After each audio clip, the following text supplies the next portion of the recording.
चलो भाई शुरू किया जाए। कल हम लोग कहां तक पढ़े थे? स्क्वायर्स निकालने तक। अब ध्यान दीजिएगा, कल हम लोग स्क्वायर्स निकालने तक पढ़े थे। कहां तक पढ़े थे? स्क्वायर्स निकालने तक पढ़े थे। आज हम ये देखेंगे कि नंबर सिस्टम में किस तरीके से कार्य करता है। माइक ऑन है ना? Hello check. हेलो, हाँ आ रही है आवाज। ध्यान दीजिएगा कि आज हम शुरू करने जा रहे हैं क्या? Number system. अब देखिएगा, नंबर सिस्टम मतलब आप क्या समझते हैं? ध्यान दीजिए, नंबर सिस्टम या उसी को क्या कहा जाता है? अंक पद्धति। क्या कहा जाता है? अंक पद्धति। नंबर सिस्टम या फिर अंक पद्धति। ध्यान दीजिएगा, नंबर सिस्टम या अंक पद्धति से हम क्या समझते हैं? तो ध्यान दीजिए, दुनिया में सबसे पहले जब क्या है, मनुष्यों का विकास हुआ, तो आदि मानव से मनुष्य की ओर जब हमने अपना क्या है ट्रैवलिंग करना शुरू किया, हम सफर करना शुरू किए, हम यात्रा करना शुरू किए, उत्पत्ति की दौर पर, इवोल्यूशन के फेज पर, हम अर्ली मैन से क्या है मॉडर्न मैन की ओर जब हम लोग मूवमेंट करना शुरू किए in the process of evolution, तो हमको ये आवश्यकता पड़ी कि गणना करने की आवश्यकता पड़ी। We had a requirement of counting things. ठीक, और गणना करने के लिए क्या है, अंक पद्धति की आवश्यकता थी, अंकों की आवश्यकता थी, अंक पद्धति की आवश्यकता थी। तो आप इतिहास में देखेंगे तो बहुत सारे अलग अलग प्रकार के अंक पद्धति आए, लेकिन पूरे विश्व में जिस अंक पद्धति को, बहुत सारे अंक पद्धति आए इतिहास में देखेंगे तो, जैसे रोमन अंक पद्धति हो गया, इजिप्शियन अंक पद्धति हो गया, तो इतिहास में बहुत सारे अंक पद्धति आए, परंतु किन्हीं ना किन्हीं कारणों की वजह से वो अंक पद्धति सारे क्या हो गए? विफल हो गए, असफल हो गए। All type of number systems got failed in the previous era or in the history, like Roman number system or Egyptian number system. जो अंक पद्धति जो पूर्ण रूप से विश्व विख्यात हुआ, the number system which got universally accepted was decimal number system या दशमलव अंक पद्धति। कौन सा अंक पद्धति विश्व विख्यात हुआ? दशमलव अंक पद्धति। इसी दशमलव अंक पद्धति को विश्व में इंडो अरेबिक नंबर सिस्टम कहा जाता है। ठीक है, this universally accepted number system was decimal number system and it is universally called as Indo Arabic number system.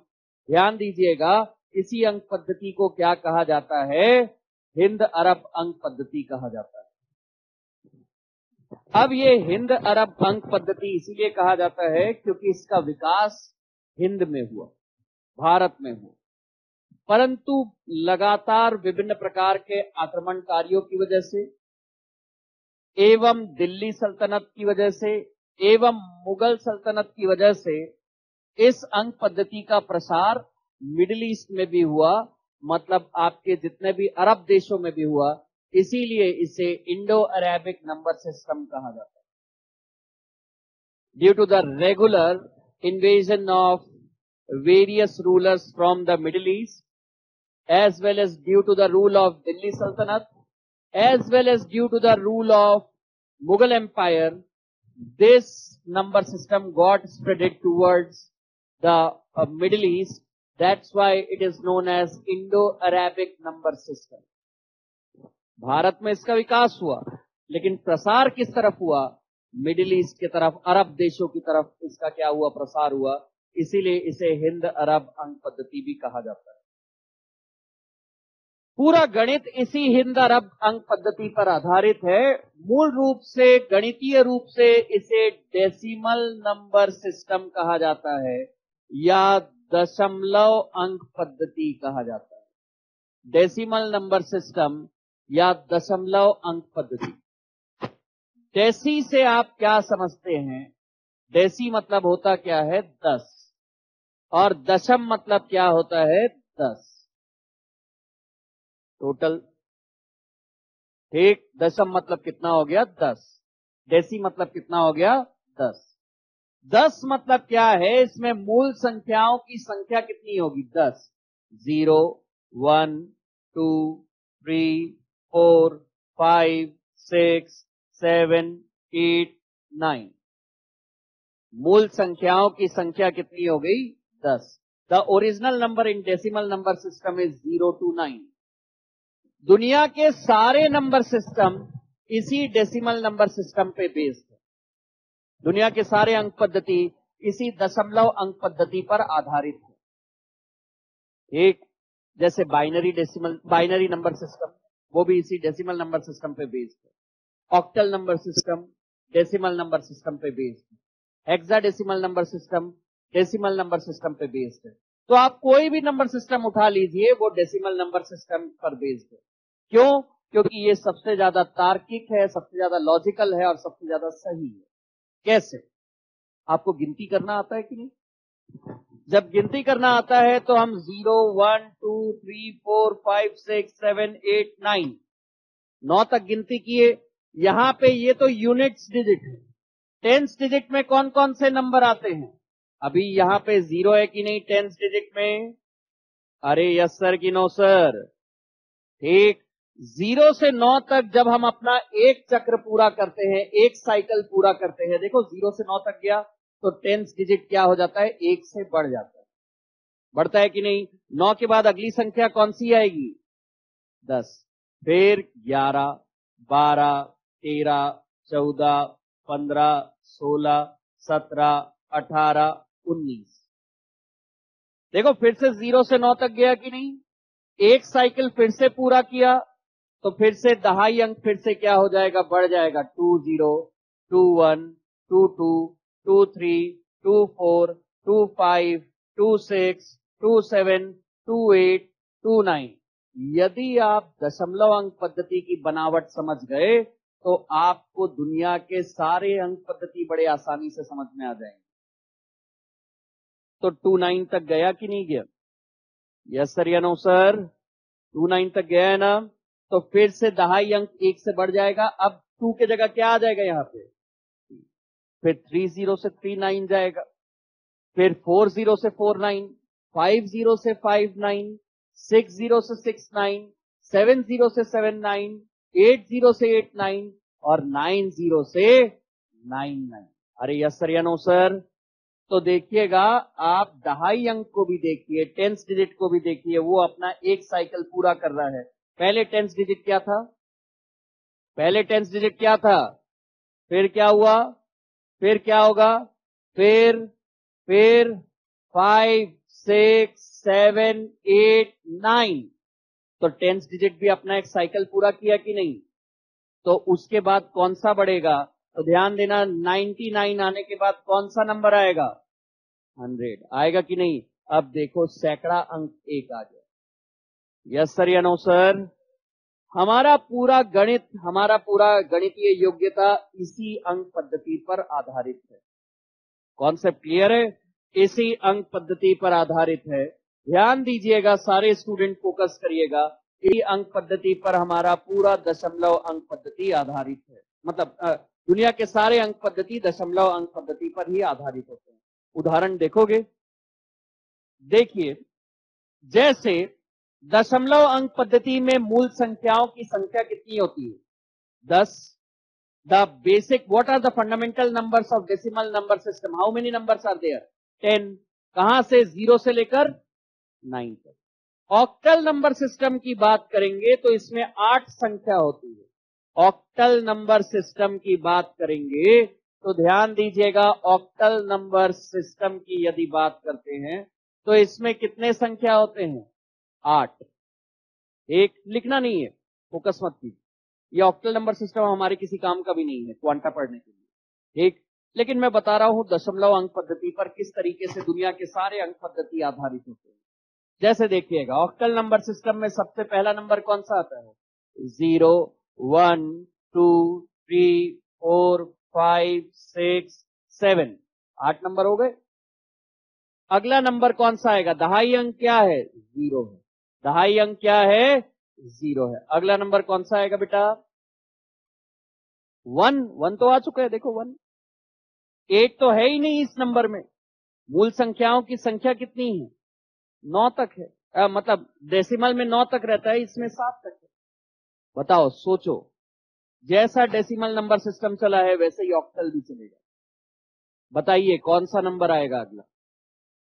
सारे स्टूडेंट सोचिए कौन सा नंबर आएगा। देखो, इकाई अंक ने अपना एक चक्र पूरा कर दिया है, तो दहाई अंक कितना? 1 से बढ़ जाएगा, तो दहाई अंक क्या हो जाएगा? दहाई अंक, अभी दहाई अंक 0 है, तो क्या हो जाएगा? 1। और फिर इकाई अंक क्या हो जाएगा? 0। समझ में आया? एक, वेरी गुड। तो ये क्या आ जाएगा? 11। फिर क्या आएगा? 12, फिर 13, फिर 14, फिर 15, फिर 16, फिर 17, फिर कौन सा संख्या आएगा? 20। 20 आएगा कि नहीं?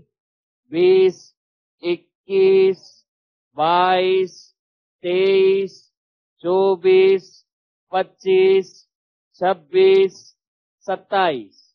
एक, क्लियर है कि नहीं? 20, 21, 22, 23, 24, 25, 26, 27, फिर क्या आएगा? समझ में आया? तो डेसिमल नंबर सिस्टम में ही है कि नहीं? जब मूल संख्या अपना एक साइकिल, अपना एक चक्र पूरा करता है, तो दहाई संख्या में 1 की वृद्धि हो जाती है। पहले दहाई संख्या कितना था? यहां से देखिए कितना था, फिर क्या हो जाएगा? फिर क्या हो जाएगा? फिर क्या होगा? फिर फिर फिर फिर अब रुक जाएगा। जैसे वहां पे 9 पे रुकता था ना, यहां पे 7 पे रुक जाएगा। वहां पे 9 पे रुकता था, इसलिए 2 अंकों की सबसे बड़ी संख्या क्या होती थी? यहां पे कितना होगा? समझ में आया? यहां 77 के बाद 100 आ जाएगा, वहां 99 के बाद 100 आ जाएगा। यस सर या नो सर? कॉन्सेप्ट समझ में आया? तो ये क्या है? ऑक्टल अंक पद्धति।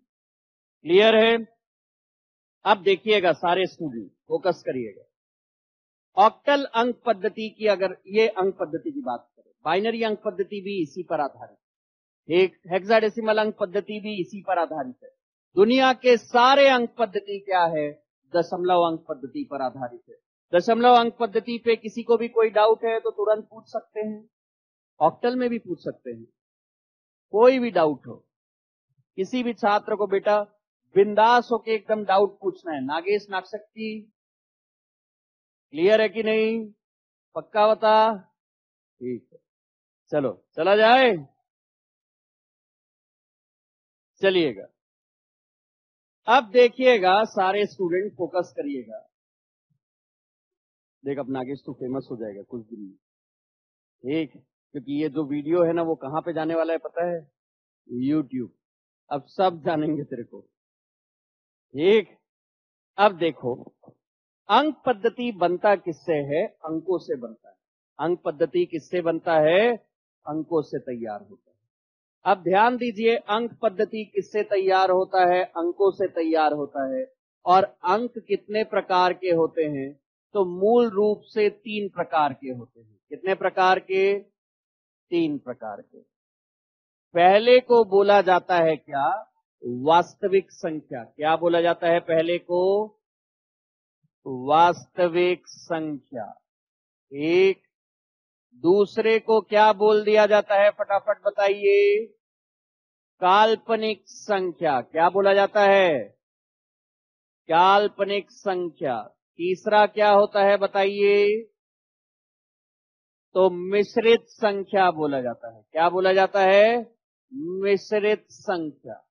ठीक, ध्यान दीजिएगा, इंग्लिश में इसे बोला जाता है रियल नंबर्स। क्या बोला जाता है? Real numbers. फिर क्या होता है बताइए? Imaginary numbers. क्या होता है? Imaginary numbers. फिर क्या होता है? Complex numbers. क्या हो गया?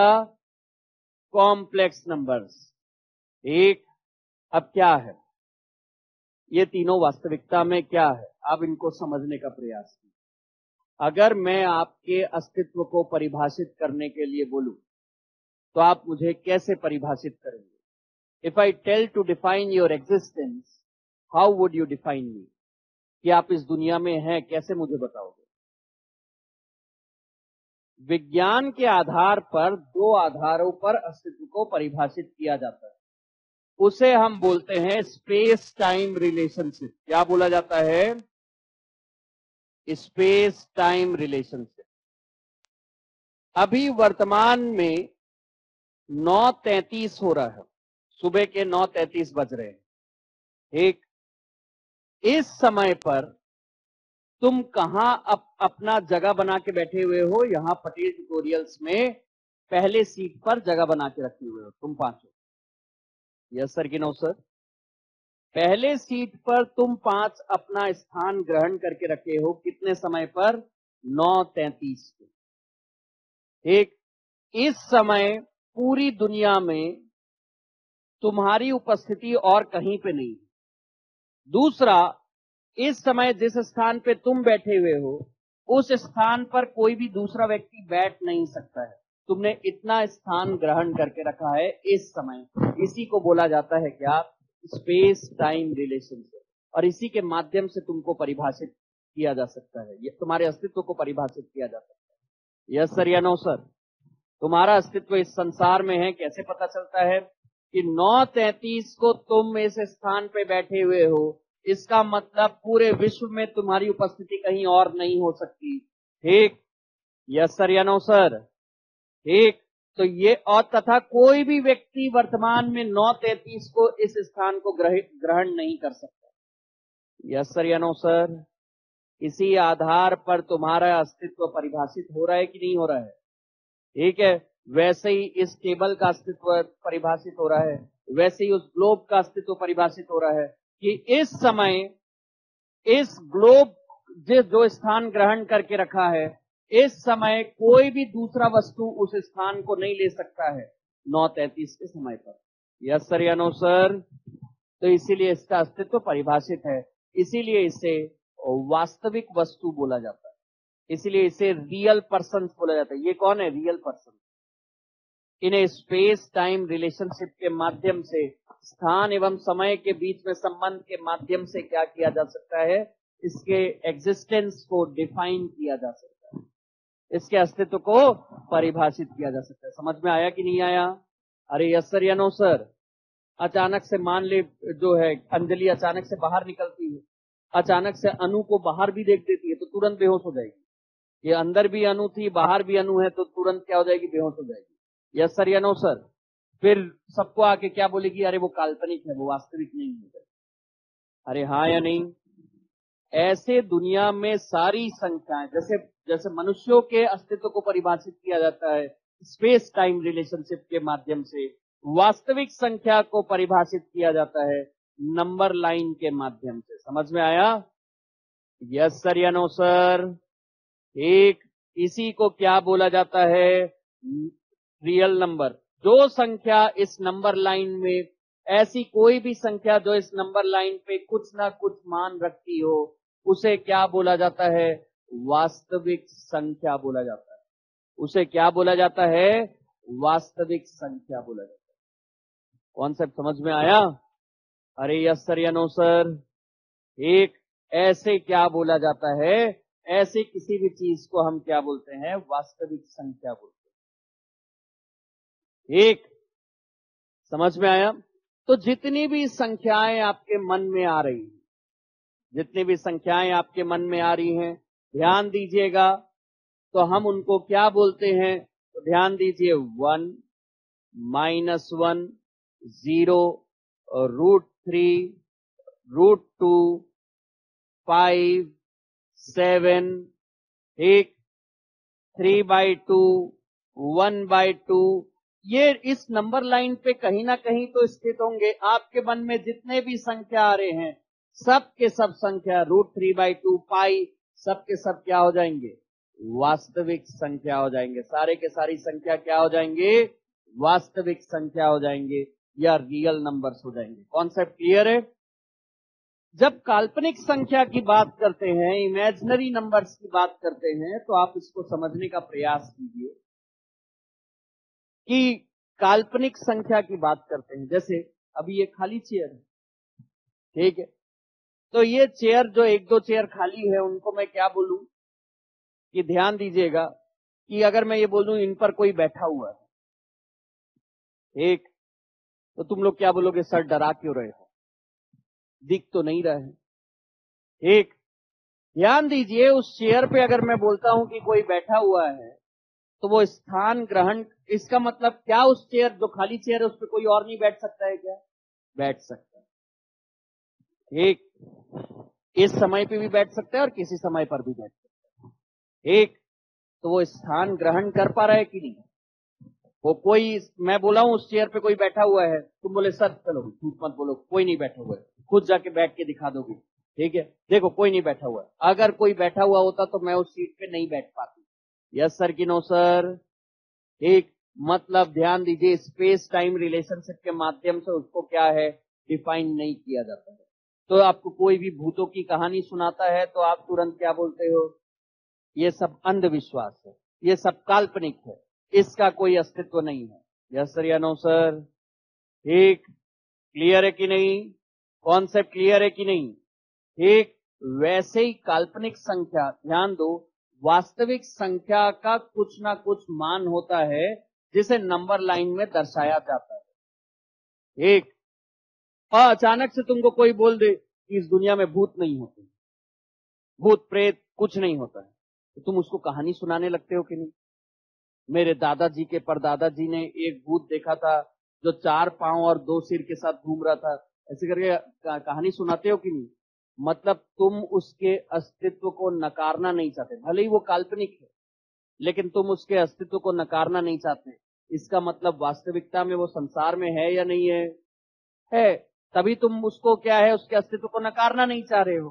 ठीक है, तो ये एक चर्चा का विषय है, इस पर अपन ज्यादा नहीं जा रहे हैं, लेकिन ध्यान दीजिएगा, इसमें समझने वाली बात यह है कि हम उसके अस्तित्व को नकारते नहीं हैं। ठीक, वैसे ही क्या है, जैसे भगवान के अस्तित्व को हम नकारते नहीं हैं, ठीक है, देखे नहीं हुए हैं, लेकिन उसके अस्तित्व को हम नकारते नहीं हैं। ईश्वर के अस्तित्व को कोई नहीं नकारता, नहीं भगवान तो है यार। ठीक, वैसे ही काल्पनिक संख्या के भी अस्तित्व को नकारा नहीं जा सकता है, भले ही वो नंबर लाइन में उनको दर्शाया नहीं जा सकता है, ठीक है, परंतु इसका मतलब ये नहीं कि उनका मान नहीं। जैसे वास्तविक संख्या का कुछ ना कुछ तो मान होता है, वो मान निश्चित हो सकता है, अनिश्चित हो सकता है, परंतु इस नंबर लाइन में उनको दर्शाया जा सकता है। काल्पनिक संख्या कौन सा होता है? √-1, इसका मान नहीं निकाला जा सकता, इसका मान आज तक नहीं निकाल पाए। क्योंकि इसीलिए नहीं निकाल पाए हैं, तो इसीलिए इसको आई से दर्शाया जा सकता है। इस आई को बोला जाता है क्या? आयोटा। ठीक, इसीलिए क्योंकि ध्यान दो, इन सब का कुछ ना कुछ मान है, निश्चित हो अनिश्चित हो, लेकिन कुछ ना कुछ मान है, और इसे नंबर लाइन पर कहीं ना कहीं 100% उपस्थित होंगे। ठीक, जैसे अगर मैं 1/2 बोलूं, 1/2 मतलब क्या होता है? हाफ, मतलब यहां पे 1/2 होगा कि नहीं होगा? अरे यस सर या नो सर? अरे आधा शून्य और एक के बीच में होगा या नहीं होगा? ठीक, लेकिन √-1 इस नंबर लाइन में नहीं दर्शाया जा सकता, क्योंकि उसका कोई मान ही नहीं निकाल पाए हैं आज तक गणित में, इसीलिए उसे काल्पनिक संख्या बोला गया है। ध्यान दीजिए, जैसे काल्पनिक संख्या को 5i लिखो, 5i का मतलब क्या होता है? 5 गुणित √-1। क्या इसका मान निकाला जा सकता है? क्योंकि √-1 का ही मान नहीं निकाला जा सकता, तो 5 गुणित √-1 का भी मान नहीं निकाला जा सकता है, इसीलिए इसे काल्पनिक संख्या बोलती है। ऐसे कोई भी संख्या जिसके सामने i लग जाए, 3i, √3i, 2i, ये सबको क्या है? काल्पनिक संख्या के अंतर्गत रखा जाता है। These numbers which have I in front of them are known as imaginary numbers, because value of I is equals to √-1, and the value of √-1 cannot be calculated. Therefore, these numbers are called as imaginary numbers. Am I clear? 100% clear? कोई doubt तो नहीं? पक्का बताइए। इसके बाद आता क्या है? Complex numbers. क्या आता है भैया? Complex number. अब मनुष्य की और भूत प्रेत का जब आमना सामना होता है तो स्थिति सामान्य होता है या असामान्य होता है? सामान्य रहता है कि जटिल होता है? सिंपल रहता है कि कॉम्प्लेक्स रहता है? वैसे ही जब वास्तविक संख्या और काल्पनिक संख्या आपस में एक दूसरे से मिलते हैं तो स्थिति सामान्य नहीं रह जाता है, वो कौन सा रहता है? इसीलिए नाम क्या है? Complex numbers. यस सर या नो सर? ठीक। इसके दो भाग होते हैं, जैसे 5 + 2i, तो 5 वास्तविक संख्या है कि नहीं? अरे यस सर कि नो सर? और 2i काल्पनिक संख्या है कि नहीं? तो ये दोनों मिलके कॉम्प्लेक्स नंबर बना या नहीं बना? वैसे ही देखिए, √3 - i, √3 रियल नंबर है कि नहीं है? अरे यस सर कि नो सर? और i इमेजिनरी नंबर है कि नहीं है? तो ये दोनों मिलकर क्या बनाते हैं? कॉम्प्लेक्स नंबर्स बनाते हैं। कॉन्सेप्ट क्लियर है? ये दोनों मिलकर कौन सा नंबर बनाते हैं? कॉम्प्लेक्स नंबर्स बनाते हैं। कॉन्सेप्ट क्लियर है? पक्का बताइए। एक, तो ये क्या होता है? रियल नंबर, काल्पनिक, मतलब real numbers, imaginary numbers and complex numbers, जिसे हम बोलते हैं वास्तविक संख्या, काल्पनिक संख्या और मिश्रित संख्या। समझ में आया? हमारे पढ़ने में ये दोनों कभी काम नहीं आएंगे, ठीक, क्योंकि ये 11th-12th के सिलेबस में रहते हैं। हमें काम सिर्फ, पूरे गणित में काम सिर्फ किससे रहेगा? रियल नंबर से रहेगा। यस सर या नो सर? तुम्हारे मन में जितने वर्तमान में संख्या आ रही है, जो बिना आई के आ रहे हैं, बिना आई का उपयोग करके आ रहे हैं, वो सब के सब वास्तविक संख्या के अंतर्गत हैं। √3, 1/2, -1/2, 5/3, 3/1, -3/2, एक, ये सब के सब किसके अंतर्गत आते हैं? मतलब रियल नंबर के अंतर्गत, वास्तविक संख्या के अंतर्गत आते हैं। यस सर या नो सर? कॉन्सेप्ट क्लियर हुआ? अब देखिए, अगला चलते हैं। ध्यान दीजिएगा, सारे स्टूडेंट फोकस करिएगा कि सबसे मोस्ट इंपॉर्टेंट चीज क्या होता है। तो ध्यान दीजिए, ये देखो, सबसे पहला क्या है? प्राकृतिक संख्या। सबसे पहला क्या है? प्राकृतिक संख्या। ठीक, देखिएगा, हम लोग वेन डायग्राम बनाने जा रहे हैं, ठीक है? क्या होता है, तुम वेन डायग्राम जैसे बड़े शब्दों को मत समझो, क्या होता है इस चीज को बस समझो। सबसे पहला क्या आता है? प्राकृतिक संख्या। प्राकृतिक संख्या, या इसी को क्या बोला जाता है? Natural numbers. क्या बोला जाता है? Natural numbers. Natural numbers are those numbers which are used in our daily life for counting. प्राकृतिक संख्या ऐसी संख्याएं होती है जो हमारे रोजमर्रा के जीवन में गणना करने के लिए उपयोग में आती है। जैसे मुझे यदि कोई गणना करना है, 1, 2, 3, 4, ऐसे गिनती करना शुरू करता हूं कि नहीं? 5, 6, 7, 8, 9, 10, 11, 12, 13, 14, 15, ऐसे गिनती करता हूं कि नहीं? अरे यस सर कि नो सर? जब मैं ऐसे गिनती करना शुरू करता हूं तो इसे क्या कहा जाता है? प्राकृतिक संख्या कहा जाता है। एक, और ये 1 से लेके कहां तक जाएगा? इंफिनिटी तक जाएगा। एक, तो ध्यान दीजिए, अनंत तक जाने वाली संख्या है तो 1, 2, 3, 4, 5, 6, 7, कहां तक जाएगा? अनंत तक जाएगा। तो इसे प्राकृतिक संख्या के अंतर्गत रखा जाता है। यस सर या नो सर? दूसरी संख्या कौन सी होती है? तो पूर्ण संख्या होती है। कौन सी संख्या होती है दूसरी? पूर्ण संख्या होती है। तो ध्यान दीजिए, ये क्या हो गई? पूर्ण संख्या, या इसी को क्या कहा जाता है? Whole numbers. क्या कहा जाता है? Whole number.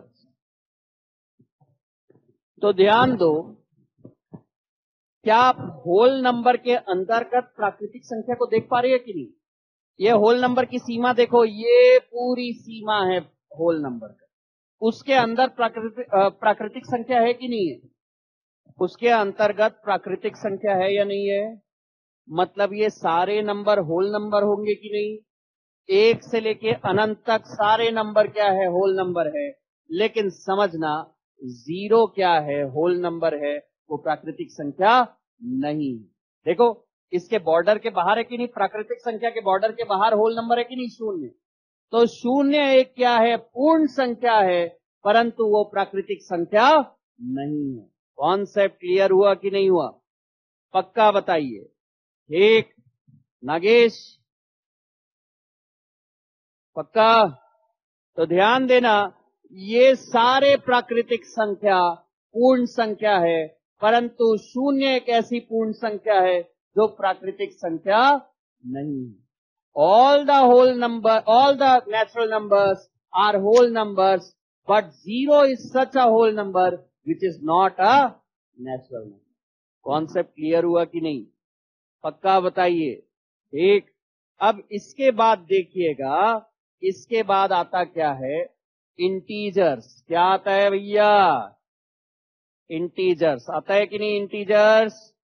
तो ध्यान दीजिए, इंटीजर्स, इंटीजर्स, ठीक, इसे क्या बोला जाता है? पूर्णांक बोला जाता है। क्या बोला जाता है? पूर्णांक। समझ में आया? इंटीजर्स। तो ये देखो, इंटीजर्स के अंतर्गत पूर्ण संख्या है कि नहीं? एक साथ देखिए, बोलिए तुरंत यस सर। तो इंटीजर्स के अंतर्गत पूर्ण संख्या है कि नहीं? मतलब सारे पूर्ण संख्या इंटीजर्स है, सारे प्राकृतिक संख्या भी इंटीजर्स है। मतलब एक से लेके अनंत तक गिनेंगे तो वो भी पूर्णांक होंगे कि नहीं? इंटीजर्स होंगे कि नहीं? क्या जीरो इंटीजर होगा या नहीं होगा? होगा कि नहीं होगा? लिखना नहीं बेटा, मैं लिखने के लिए समय दूंगा। ठीक, तो जीरो इंटीजर होगा कि नहीं होगा? होगा। यस सर या नो सर? ठीक, क्या एक से लेके अनंत तक जा रहा है वो इंटीजर होगा कि नहीं होगा? होगा। तो क्या इंटीजर नहीं होगा? तो जितने भी ऋणात्मक संख्याएं हैं वो क्या होंगे? प्राकृतिक संख्या और पूर्ण संख्या नहीं होंगे, वो सिर्फ और सिर्फ क्या होंगे? पूर्णांक होंगे। इसीलिए इन दोनों के सीमा के बाहर बना रहा हूं। All the negative numbers are only integers, they are not considered under natural numbers or whole numbers.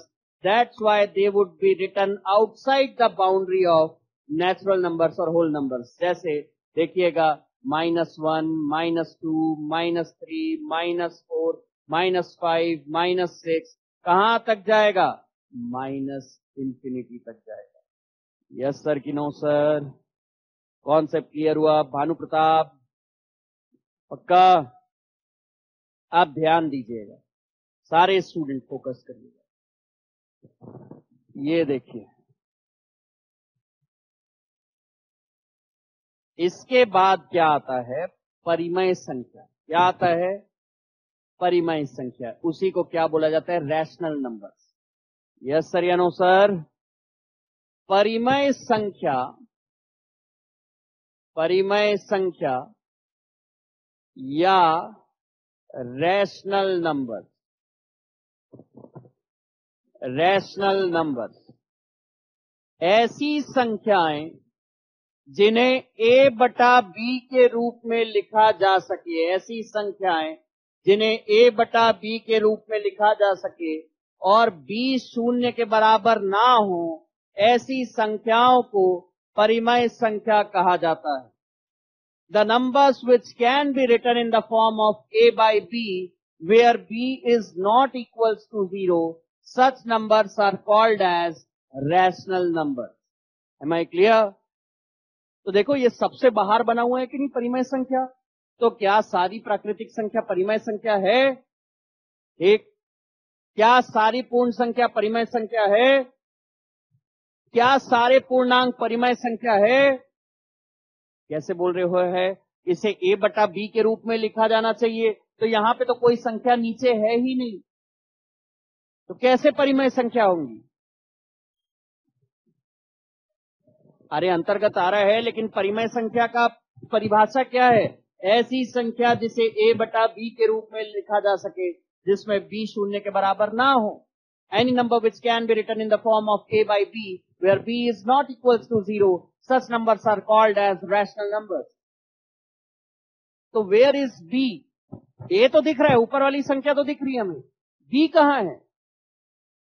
b 1 लिख सकते हैं, b नीचे। वास्तविकता में ये सारी चाहे पूर्ण संख्या हो, लिख क्यों रहे हो? लिखना नहीं, लिखने के लिए मैं समय दूंगा। एक, ये जितनी भी संख्याएं दी हुई है, 1 के नीचे क्या आ जाएगा? 1, 2 के नीचे क्या आएगा? 1, 3 के नीचे क्या आएगा? 1, 4 के नीचे क्या आएगा? 1। क्योंकि सबके नीचे 1 रहता है, इसलिए हम उसको क्या है? लिखते नहीं है। समझ में आया? ठीक, इसीलिए हम उसको क्या है? लिखते नहीं है। समझ में आया कि नहीं? 0 के नीचे भी क्या होगा? 1। ये -1 के नीचे भी क्या होगा? 1। -2 के नीचे क्या होगा? 1। -3 के नीचे क्या होगा? 1। सबके नीचे 1 है, तो क्योंकि सबके नीचे 1 है, इसलिए हम 1 को लिखते नहीं। तो क्या सारे प्राकृतिक संख्या परिमेय संख्या है? अरे यस सर कि नो सर? क्या सारे पूर्ण संख्या परिमेय संख्या है? क्या सारे पूर्णांक परिमेय संख्या है? तो क्या ऐसे कौन से परिमेय संख्या है जो सिर्फ परिमेय संख्या है परंतु प्राकृतिक संख्या और पूर्ण संख्या के अंतर्गत या पूर्णांक के अंतर्गत नहीं आते हैं? तो ध्यान दीजिएगा, 1/2, 2/3, -3/2, -4/7, -3/5, ये सब जितने भी धनात्मक भिन्न है और जितने भी ऋणात्मक भिन्न है, ये किसके अंतर्गत आते हैं? परिमेय संख्या के अंतर्गत आते हैं। परंतु ये प्राकृतिक संख्या, पूर्ण संख्या और पूर्णांक के अंतर्गत नहीं आते हैं। All the fractions, whether it is positive fractions or negative fractions, comes under rational numbers, only rational numbers. They don't come under natural numbers, whole numbers or integers. They only come under what? Rational numbers. Am I clear? Yes sir or no sir? Concept clear हो गया? ठीक, तो ये क्या है आपका? Rational number. Concept clear है? पक्का बताइए? 100%? तो ध्यान दीजिएगा, आखिरकार एक और भाग आता है। परिमेय संख्या है तो एक और संख्या आता है अपरिमेय संख्या या इर्रेशनल नंबर।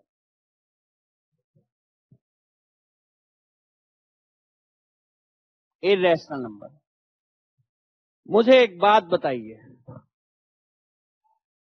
ऐसी संख्या जिसे a बटा b के रूप में लिखा जा सके जिसमें b शून्य के बराबर ना हो, वो क्या आता है? परिमेय संख्या। तो ऐसी संख्या जिसे a बटा b के रूप में ना लिखा जा सके, ऐसी संख्याओं को क्या कहा जाता है? अपरिमेय संख्या। The numbers which can not be written in a by b form or which does not has a definite value are considered under irrational numbers. Am I clear? Yes sir or no sir? जैसे उदाहरण के लिए ध्यान दीजिए, परिमेय संख्या का निश्चित मान होता है, कुछ ना कुछ निश्चित मान होता है, लेकिन अपरिमेय संख्या का कोई निश्चित मान नहीं होता। मान होता है परंतु निश्चित नहीं होता है। ठीक है? The irrational number has a value but it is not definite in nature. ठीक, ध्यान दीजिएगा, इसका कुछ ना कुछ मान होता है परंतु क्या है वो क्या है? डेफिनेट नेचर पे नहीं होता है, वो निश्चित मान नहीं होता है, इसीलिए वो क्या है? अपरिमेय संख्या के अंतर्गत होता है। उदाहरण पे देखिएगा, √2 क्या है? √2 1.414 लगातार बढ़ते रहता है, एक और कुछ कुछ संख्या आते रहता है, अलग अलग संख्या। तो ये क्या है? अपरिमेय संख्या के अंतर्गत आता है। वैसे ही √3 1.732 ऐसे लगातार कुछ कुछ आते रहता है, इसीलिए ये अपरिमेय संख्या के अंतर्गत आता है। पाई की वैल्यू बताओ, पाई की वैल्यू कितनी होती है? 22/7। तो ये परिमेय संख्या के अंतर्गत आएगा कि अपरिमेय संख्या के अंतर्गत आएगा? देखो a/b के रूप में लिख दिए कि नहीं? क्या b 0 के बराबर है? नहीं है, तो ये तो परिमेय संख्या के अंतर्गत आएगा। फिर भी पाई को किस में रखा जाता है? अपरिमेय संख्या के अंतर्गत रखा जाता है। 3.1473 ऐसे करके कुछ कुछ आते रहता है। क्यों रखा जाता है पता है? पाई का अभी तक साइंटिस्ट लोग मान निकाल रहे हैं। 10 लाख वैल्यू तक हो, मतलब 1 लाख वैल्यू तक पाई का मान निकल चुका है, लेकिन रुक नहीं रहा है, लगातार चलते जा रहा है। समझ में आया? लगातार 1 लाख वैल्यू तक पाई के डिजिट्स आते जा रहे हैं। अगर लगातार आ रहे हैं तो निश्चित मान तो कभी नहीं हो सकता, ठीक है, डेफिनेट वैल्यू तो कभी नहीं हो सकता, लेकिन वैल्यू तो है। तो हम अपने सहूलियत के लिए उसके अनुमानित मान को लेते हैं, और अनुमानित मान क्या है? 22/7। For our means our comfort, we take the value of pi as 22/7. We take the value of pi as 22/7, but this is not the definite value of pi, as pi doesn't have any definite value. ध्यान दीजिएगा, पाई का कोई भी निश्चित मान नहीं होता है। It is an approximate value, यह एक पाई का अनुमानित मान है। तो ध्यान दीजिए, तो ये परिमेय के परिमेय के अंतर्गत आएगा या अपरिमेय के अंतर्गत आएगा? अपरिमेय के अंतर्गत आएगा। कॉन्सेप्ट क्लियर है? पक्का बताइए। एक √2, √3, √5, √7, √11 सब किसके अंतर्गत आएंगे? अपरिमेय संख्या के अंतर्गत आएंगे। कॉन्सेप्ट क्लियर हुआ कि नहीं? अरे यस सर या नो सर? एक ध्यान दीजिए, जब आप डायग्राम बनाएंगे तो इसी तरीके से बनाएंगे। चलिए शुरू से नोट डाउन कर लीजिए अंक पद्धति से।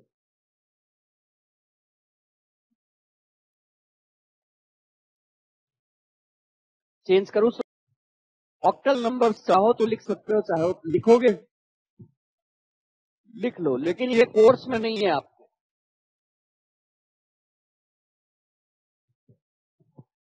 मैं सिर्फ ये दर्शाने के लिए इसको बताया हूं कि दुनिया के सारे अंक पद्धति दशमलव अंक पद्धति पर ही आधारित होते हैं।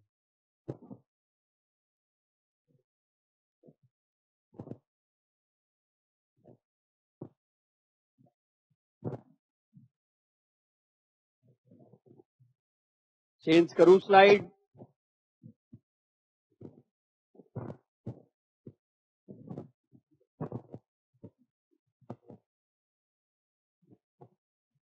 फटाफट लिखिए। सबका हो गया लिखना? पक्का?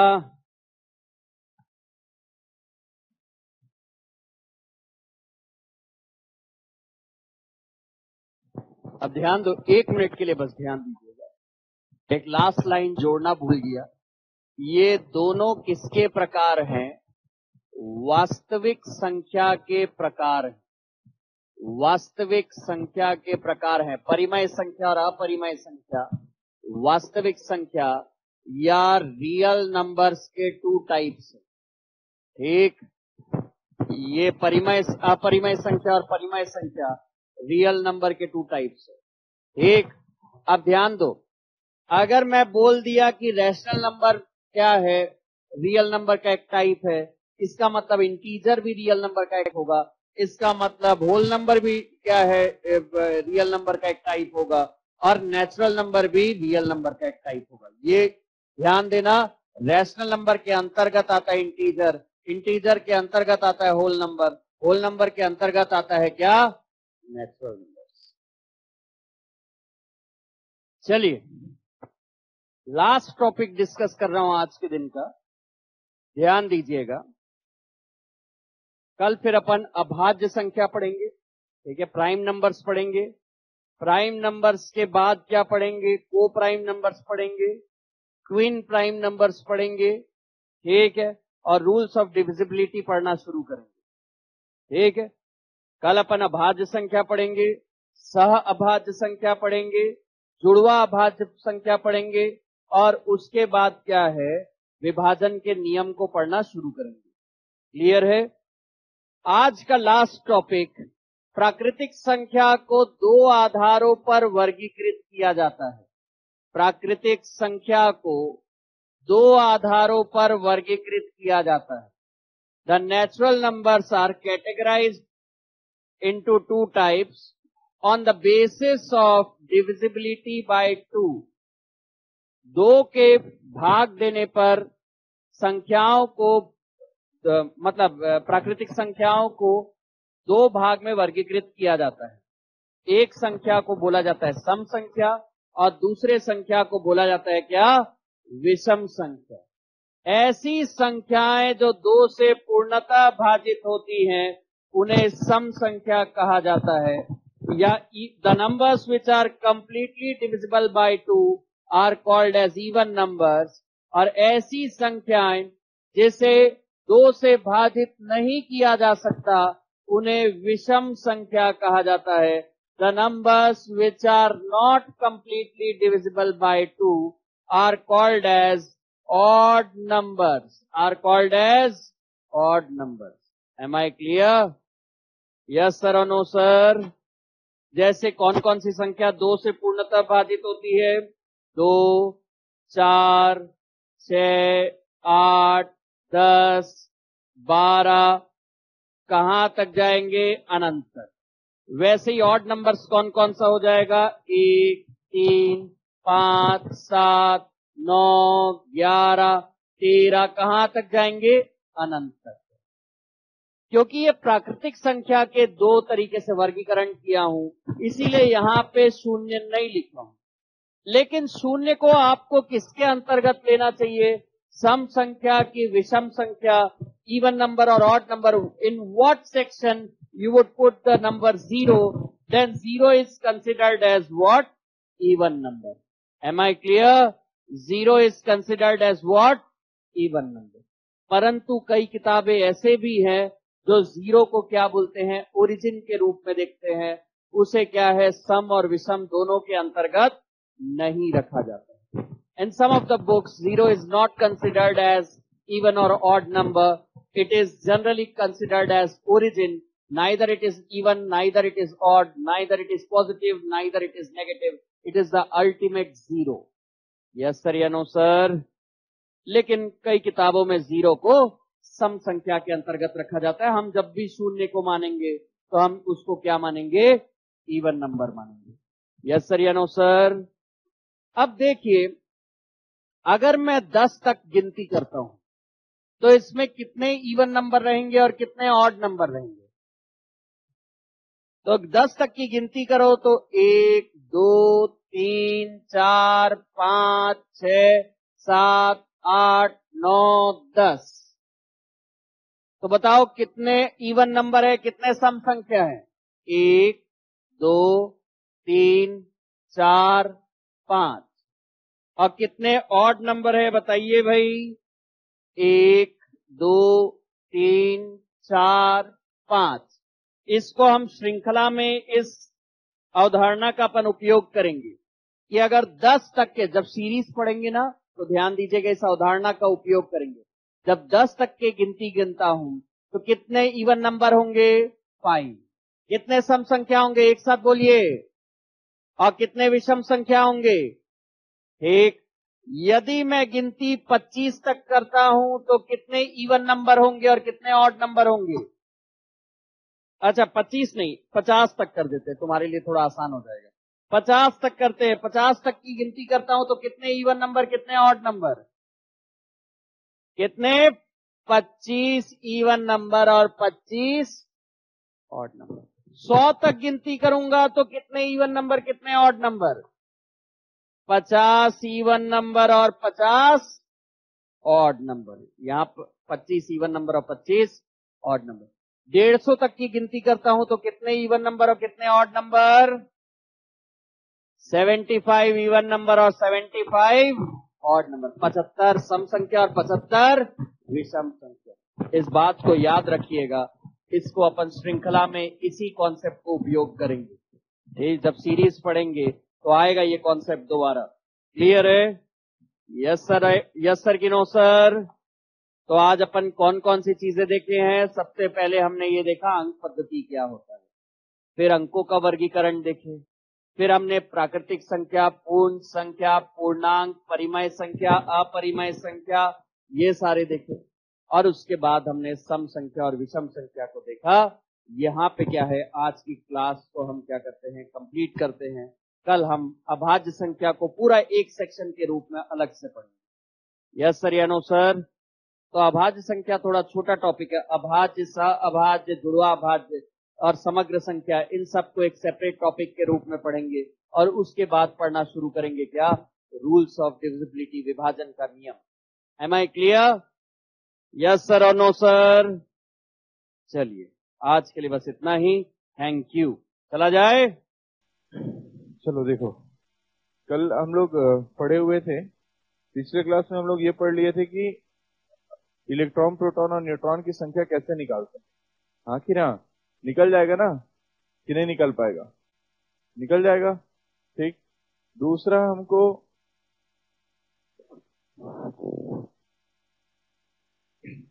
देखो, सबसे महत्वपूर्ण हम लोग कल ये देखे थे कि अगर कोई संख्या है, जैसे मान लो अगर आप लोग लिख दिए हैं सोडियम 11 और 23 लिख दिए हैं, तो जो नीचे की संख्या होगी वही उसका क्या कहलाएगा, परमाणु क्रमांक।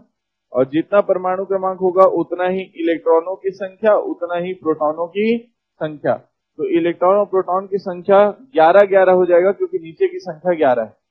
हाँ कि ना? और ऊपर की संख्या कितना है, 23, जिसको हम लोग परमाणु भार बोलते हैं। ऊपर से नीचे घटाएंगे तो न्यूट्रॉन निकल आता है। 23 माइनस 11 का करेंगे तो कितना हो जाएगा आपका, 12। तो ये ऐसा इलेक्ट्रॉन, प्रोटॉन और न्यूट्रॉनों की संख्या ज्ञात की जाती है, जो कि कल की क्लास में हम लोग पढ़े हुए थे। अब इससे आगे हम लोग पढ़ते हैं, और आगे ये देखते हैं कि ध्यान से समझना है। यदि मान लो आपको पेपर में क्वेश्चन आयन के रूप में दिया हो, किसके रूप में दिया हो, आयन के रूप में, तो आयन के रूप में दिया हो तो इलेक्ट्रॉन कैसे निकाला जाता है, ध्यान से समझना। जैसे मान लो कि एग्जांपल दिया है कि इलेक्ट्रॉनों की संख्या मान लो दिया है 10, कितना दिया है, प्रोटॉनों की संख्या दिया है मान लो 11, और न्यूट्रॉनों की संख्या दिया है मान लो 12। अभी तक हम लोग ये देखते थे कि इलेक्ट्रॉन और प्रोटॉन की संख्या हमेशा कैसा होगा, बराबर, क्योंकि जितना नीचे की संख्या उतना ही इलेक्ट्रॉन, उतना ही प्रोटॉन, तो प्रोटॉन की संख्या तो बराबर होना चाहिए। लेकिन इन केस अगर मान लो क्वेश्चन में दे रहे हैं इलेक्ट्रॉन और प्रोटॉन बराबर दिया, तब तो ठीक है। अगर बराबर नहीं दिया तो हमको प्रोटॉनों की संख्या को देखना है। किसकी संख्या को देखना है, प्रोटॉनों की संख्या को। प्रोटॉनों की संख्या कितना है, 11। तो जो प्रोटॉनों की संख्या होगा वही उसका परमाणु क्रमांक कहलाएगा। तो परमाणु क्रमांक हो गया Z=11। आया बात समझ में क्लियर? अगर बराबर है तब तो कोई दिक्कत नहीं था, बराबर नहीं है तो प्रोटॉनों की संख्या को देखना है। प्रोटॉन की संख्या जितना होगा उतना ही हमको परमाणु क्रमांक लिख देना है। अब परमाणु क्रमांक 11 किसका होता है, सोडियम का, तो इसके जगह लिख दिए सोडियम Na। लेकिन Na तो लिख दिए, लेकिन ये देखो कि इलेक्ट्रॉन की संख्या और प्रोटॉन की संख्या बराबर है क्या। यदि बराबर हुआ रहता तो हम एज इट इज छोड़ देते, यही आंसर हो गया। लेकिन अगर बराबर नहीं है तब आयन आने वाला है। अब आयन दो प्रकार के हो सकते हैं, या तो धनात्मक या तो ऋणात्मक। धनात्मक का मतलब यह होगा, पॉजिटिव चार्ज का मतलब यह होगा, यदि इलेक्ट्रॉन की कमी हो रही है, उल्टा याद रखना है, इलेक्ट्रॉन की क्या हो रही है, आपका कमी हो रही है। जैसे प्रोटॉन की संख्या कितना था, 11, तो इसको होना एक्चुअल में कितना था, 11, लेकिन है कितना, 10। तो यहां पर देखो इलेक्ट्रॉनों की संख्या कम हो रहा है कि ज्यादा हो रहा है, कम हो रहा है ना, बोला करो ना, मुंह तो दिया है भगवान, हाँ कि ना, तो बोला करो थोड़ा बहुत, समझ रहे हो? ऐसा लग रहा है अकेले पढ़ रहा हूं, पढ़ा रहा हूं क्या, ऐसा टाइप से। आया बात समझ में क्लियर? तो यहां पर ये देखना है कि इलेक्ट्रॉनों की संख्या जब प्रोटॉनों की संख्या से अलग हो जाए, आया बात समझ में, तब हमको आयन का प्रयोग करना है। अब कौन सा आयन आएगा, या तो धनात्मक आ सकता है या तो ऋणात्मक आ सकता है।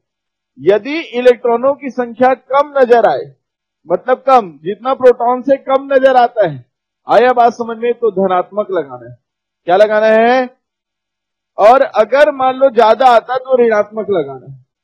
तो हमको उल्टा देखना है। धन का मतलब यह रहेगा कि वो इलेक्ट्रॉन को दे रहा है।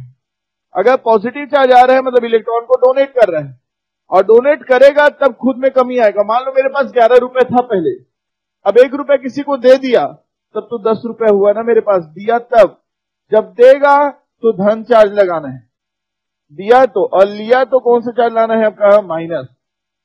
लेगा तो पैसा बढ़ेगा। जैसे मैं आपसे 5 रुपए ले लिया, आया बात समझ में, मेरे पास पहले से 10 रुपए था, मैं 5 रुपए ले लिया, तो अब मेरे पास कितना हो गया, 15। लेकिन मेरे को वो 5 रुपए आपको आज नहीं तो कल लौटाना है, तो मैं आपका ऋणी हो गया हूं, कर्जदार हो गया हूं। समय पे आप आपको पैसा दिए हो मान लो मेरे को, तो मेरे ऊपर लगेगा माइनस चार्ज, मेरे को चुकाना है भैया उस पैसे को। आया बात समझ में, क्लियर है? तो याद रखना कि जब इलेक्ट्रॉन और प्रोटॉन की संख्या अलग अलग हो जाए, आया बात समझ में क्लियर, और इलेक्ट्रॉनों की संख्या प्रोटॉन की संख्या से कम है, इसका मतलब वो इलेक्ट्रॉन दिया है, और दिया है तो कौन सा चार्ज लगेगा, प्लस चार्ज। कितना कमी है नजर आ रहा है, 1, तो 1 प्लस चार्ज लगेगा आंसर। क्लियर हुआ क्या? अगर 2 कमी होता तो 2 प्लस लगता। जैसे फिर एक एग्जांपल देखो, ध्यान से सुनो। इलेक्ट्रॉनों की संख्या मान लो है 18, प्रोटॉनों की संख्या मान लो है 20, न्यूट्रॉनों की संख्या मान लो है 20। क्वेश्चन ये बोल रहा है कि बताइए ये कौन सा तत्व है या कौन सा क्या है, ऐसा पूछा आपको। तो आप ये देखो, जब इलेक्ट्रॉन, हम तो ये पढ़े ना कि जितना परमाणु क्रमांक होगा उतना ही प्रोटॉन होंगे, उतने ही क्या होंगे, इलेक्ट्रॉन। मतलब प्रोटॉन और इलेक्ट्रॉन हमेशा कैसा होना चाहिए, बराबर होना चाहिए। लेकिन यहां पर प्रोटॉन और इलेक्ट्रॉन बराबर है क्या, नहीं। जब बराबर नहीं होंगे तो प्रोटॉनों की संख्या को देखा जाएगा। प्रोटॉनों की संख्या है उसको एज इट इज लिख दो, यही इसका परमाणु क्रमांक का निर्धारण करेगा। कब? जब दोनों बराबर नहीं होंगे तब। अब प्रोटॉन की संख्या 20 है, मतलब Z इक्वल टू 20 हो गया। क्लियर हुआ क्या? हेलो, क्लियर हुआ? ठीक, Z इक्वल टू कितना हो गया, 20। अब Z इक्वल टू 20 हुआ ना, तो परमाणु क्रमांक 20 किसका होता है, कैल्शियम का। किसका होता है? तो हम लोग लिख दिए कैल्शियम, लिख दिए मान लो, ये कैल्शियम लिख दिए मान लो। लेकिन अब ये देखो दोनों चार्ज बराबर हैं क्या, इलेक्ट्रॉन और प्रोटॉन बराबर हैं क्या, नहीं। अब देखो प्रोटॉन की संख्या से तुलना करो, प्रोटॉन की संख्या से तुलना करें तो इलेक्ट्रॉनों की संख्या कम नजर आ रहा है कि ज्यादा नजर आ रहा है, कम नजर आ रहा है। मतलब वो इलेक्ट्रॉन दिया है, जितना प्रोटॉन होना था उतना ही इलेक्ट्रॉन होना था। प्रोटॉन 20 था तो इलेक्ट्रॉन भी 20 होना था। मान लो उसके पास 20 रुपए होना था, लेकिन वो 2 रुपए किसी को दे दिया, तो अब उसके पास कितना है, 18। कितना रुपए दिया है, मान लो 2, देगा तब कौन सा चार्ज लगेगा, प्लस चार्ज। कितना दिया है, तो इसका आंसर हो जाएगा Ca2+। कितने लोग को बात समझ में आ गया? क्लियर हुआ कि नहीं आया समझ में? जैसे मान लो यहां पर फिर एक लास्ट क्वेश्चन करा रहा हूं, ध्यान से समझना। प्रोटॉनों की संख्या कितना है, 7, इलेक्ट्रॉनों की संख्या 10, न्यूट्रॉनों की संख्या 7। आया बात समझ में, क्लियर है? अब बताओ प्रोटॉन की संख्या कितना नजर आ रहा है, क्या दोनों अंतर है कि नहीं है?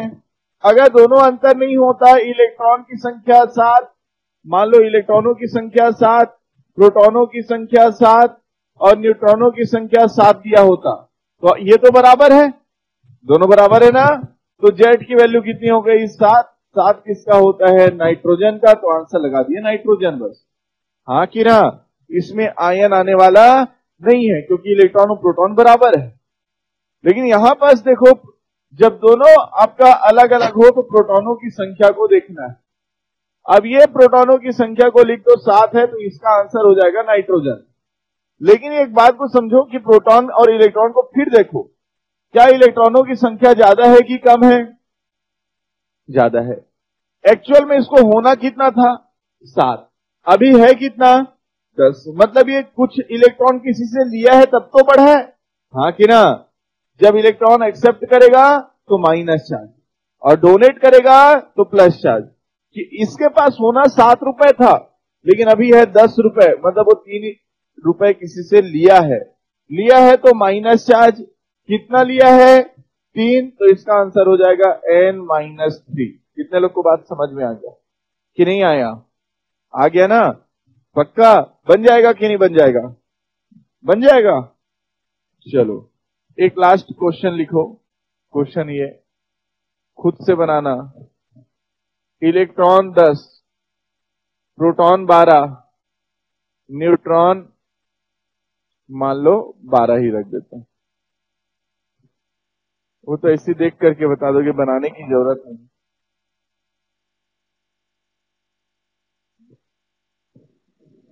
परमाणु क्रमांक रटे हो कि नहीं, कल लिखवाया था 20 तक।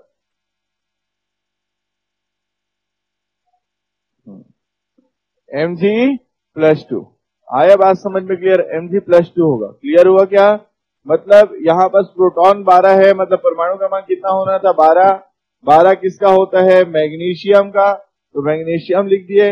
लेकिन यहां पर इलेक्ट्रॉन देख रहे हैं तो 12 होना था, लेकिन है कितना? 10। मतलब 2 दिया है तो प्लस, या 2 दिया है तो 2 प्लस, Mg2+। समझ में आया कि नहीं आया? क्लियर है? तो ये इस तरीके से हमको इसको याद रखना होता है। ठीक है, चलो आप लोग बैठे हो ना, तो आप लोग को भी एक नया चीज अभी अब सिखाता हूं, थोड़ा ध्यान से सुनना। ऑक्सीडेशन नंबर निकालना सिखाता हूं। चले आगे, ठीक, ध्यान से सुनना। सबसे महत्वपूर्ण पॉइंट, पहले परसेंटेज निकालना सिखाता हूं और उसके बाद हम लोग आगे बढ़ते हैं। ये क्लियर हुआ कि नहीं हुआ? नोट थोड़ी करना है, परसेंटेज निकालना हो, किसी भी तत्व का परसेंटेज निकालना हो, या आपको मॉलिक्यूलर मास निकालना हो, आया बात समझ में, या तुल्यांकी भार निकालना हो, इक्विवेलेंट मास निकालना हो, आया बात समझ में, तो कैसे निकाला जाता है उसको दिमाग में सेट करना। सबसे पहले ना हम लोगों को 4 लोगों का परमाणु भार याद होनी चाहिए। कितने लोगों का? 4। ये 4 कौन कौन होंगे? तो एक होगा हाइड्रोजन, कौन होगा? दूसरा कार्बन, कौन सा? तीसरा नाइट्रोजन, कौन सा? और चौथा ऑक्सीजन। याद रहेगा, कल की क्लास में भी बताया था कि हाइड्रोजन का परमाणु क्रमांक कितना? कार्बन का 8। इनका डबल करते जाओ, 6 का डबल, 7 का डबल और 8 का डबल 16। एक में एक ही रखना है, डबल नहीं करना है। आया बात समझ में क्लियर? तो ये 4 लोगों का ना ऊपर की संख्या को याद करना है, परमाणु क्रमांक तो याद रहता ही रहता है। आया बात समझ में क्लियर है? और हमको क्या चीज को याद रखना है? उनके परमाणु भार को याद रखना है, ये 4 लोगों का, हाइड्रोजन, कार्बन, नाइट्रोजन और ऑक्सीजन। हाइड्रोजन का एटॉमिक मास 1, कार्बन का एटॉमिक मास 12, नाइट्रोजन का 14, ऑक्सीजन का 16। ये 4 लोगों का बस याद रखना। इसके अलावा कुछ देगा तो आपके पेपर में लिखा हुआ रहेगा। आया बात समझ में क्लियर है? याद रहेगा। अब बात को समझने ध्यान से देखिएगा।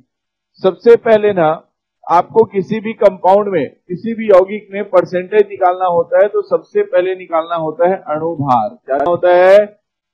अणुभार। अणुभार को हम लोग इंग्लिश में मॉलिक्यूलर मास कहते हैं। क्या कहते हैं हम लोग? Molecular mass. मॉलिक्यूलर मास निकालना जरूरी होता है। उसके बाद हम किसी भी एलिमेंट का, इंडिविजुअल किसी भी एलिमेंट का, हम ये देख सकते हैं कि कितना परसेंटेज उसका पार्टिसिपेशन है उस कंपाउंड में। आया बात समझ में क्लियर है? तो याद रखना है कि ये निकालना है, परसेंटेज निकालना है, तो सबसे पहले मॉलिक्यूलर मास निकाला जाता है। मॉलिक्यूलर मास क्या होता है तो ध्यान से समझना है। जैसे मान दे दिया HCl, क्या दे दिया आपको? HCl, मान लो HCl दे दिया, ठीक, या ये थोड़ा सा टफ लग जा रहा होगा तो दूसरा देखते हैं। HNO3 है, मान लो ये है HNO3। अब इसका आपको सबसे पहले बोल दिया अणुभार ज्ञात कीजिए। क्या निकालने बोल रहा है आपको? अणुभार, ठीक। या फिर इधर हम लोग और एक कर लेते हैं, जैसे एक और क्वेश्चन अपन लेकर के चलते हैं। मान लो ये आपका H2O हो गया, H2O है, ठीक, H2O, इसका निकालना है। तो हमको सबसे पहले ये देखना है ना कौन कौन से एलिमेंट है। जब भी अणुभार निकालने बोला जाएगा तो आप ये देखिएगा कि करना क्या है, तो सब एलिमेंट को लिख देना है, जो एलिमेंट है उसको लिख देना है। ये H हो गया, फिर जब कंपाउंड होता है मतलब हर एलिमेंट जुड़ा हुआ है, इसके प्लस का साइन लगा रहे हैं, जुड़ा हुआ है करके। फिर कौन हो गया? नाइट्रोजन हो गया, फिर कौन हो गया? ऑक्सीजन हो गया। तो ये ऐसा लिख दिया। अब ये देखना है कि वो नीचे में कितने कितने एटम भाग लिए। कुछ नहीं है, मतलब एक एक एटम भाग लिए, तो कुछ नहीं है, मतलब एक बार हाइड्रोजन है तो 1 इंटू हाइड्रोजन लिखे। नाइट्रोजन के बगल में कुछ नहीं है, मतलब 1 इंटू नाइट्रोजन लिखे। और ऑक्सीजन के बगल में कितना है तो 3, तो 3 गुणा ऑक्सीजन लिखे। आया बात समझ में क्लियर? अब हाइड्रोजन का एटॉमिक मास कितना होता है, ऊपर वाली संख्या कितना होता है 1, तो 1 इंटू 1 लिख लिए। फिर कार्बन का कितना होता था 12, कार्बन का कितना होता था 12, लेकिन यहाँ कार्बन तो है नहीं, कौन है नाइट्रोजन, नाइट्रोजन का कितना होता है 14, तो 1 इंटू 14 हो गया। और ऑक्सीजन का कितना होता है बोलो 16। आया बात समझ में क्लियर, तो ये 1 प्लस 14 ये 15 हो गया, प्लस 16 किया 48, हाँ कि ना, 48 4 52 10 62 63, इतना ही तो होगा, नहीं होगा क्या, इतना होगा ना। आया बात समझ में, तो 63 इसका मॉलिक्यूलर मास आया। मॉलिक्यूलर मास क्या होता है, सभी एलिमेंट के सभी एटॉमिक मास को अगर जोड़ दे रहे हैं, सभी तत्वों के परमाणु भार का योग, हर एलिमेंट के एटॉमिक मास यूज किए है ना, हाँ कि ना, तो अणु भार क्या होता है, तो याद रखना सभी तत्वों के परमाणु भार का योग अणु भार कहलाता है। अगर एक एटम ले रहे हैं, एक मान लो एक एलिमेंट ले रहे हैं, तो हम उस एलिमेंट का एटॉमिक मास बोलेंगे। लेकिन अगर कंपाउंड बोलेंगे, कंपाउंड मतलब उसमें एक से ज्यादा है, तब उसका एटॉमिक मास नहीं बोला जाता। जब कंपाउंड आ जाता है तो मॉलिक्यूलर मास। यहां H2O है, तो यहां दो तत्व दिख रहे हैं, कौन कौन दिख रहे हैं, हाइड्रोजन और ऑक्सीजन। इन दोनों को इंडिविजुअल बोलना है ना, तो हम लोग बोलेंगे हाइड्रोजन का एटॉमिक मास और ऑक्सीजन का एटॉमिक मास। लेकिन हम ये नहीं बोलेंगे H2O का एटॉमिक मास। यहां एक से ज्यादा एलिमेंट आ गए तो हम बोलेंगे H2O का मॉलिक्यूलर मास। आया बात समझ में क्लियर है, हाँ कि ना, क्लियर। अब इसको निकालना है तो हम कैसे निकालेंगे कि यहां पर कितने तत्व दिख रहे हैं, दो, हाइड्रोजन और ऑक्सीजन। अब बताओ ऑक्सीजन की संख्या कितना है इस फॉर्मूला में, एक, तो एक गुणा ऑक्सीजन। यहां पर कितना है हाइड्रोजन, दो, तो दो गुणा हाइड्रोजन कर दिए। हाइड्रोजन का कितना होता है 1, ऑक्सीजन का कितना होता है 16, तो 2 प्लस 16 इक्वल टू क्या हो गया 18। आया बात समझ में क्लियर है, याद रहेगा 18। आया बात समझ में क्लियर, ठीक। इसका यूनिट में AMU का प्रयोग करते हैं, किसका प्रयोग करते हैं, AMU का प्रयोग करते हैं, जिसको हम लोग बोलते हैं atomic mass unit. Atomic mass unit कहा जाता है। लिख लो, पुराने वाले लोग नहीं लिखे उसको, AMU बताया था। आया बात समझ में क्लियर, तो एटॉमिक मास यूनिट बोलते हैं इसको, याद रख लेना। ये बताया था, आया बात समझ में, लेकिन ये यूनिट नहीं लिखवाया था। हाँ, तो इसी को बोल रहा हूँ, यूनिट को लिख लो, AMU बोलते हैं, एटॉमिक मास यूनिट बोलते हैं।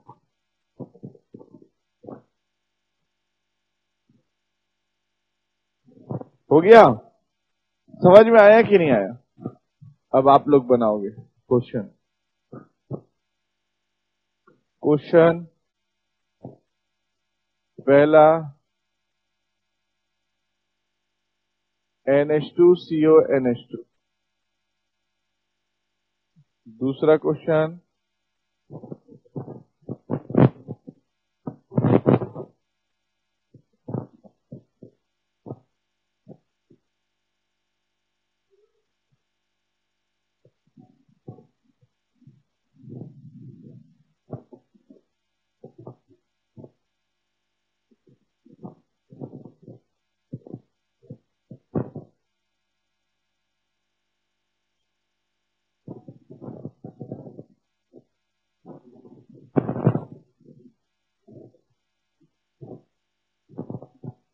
चलो निकालो खुद से।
भाई इधर आना।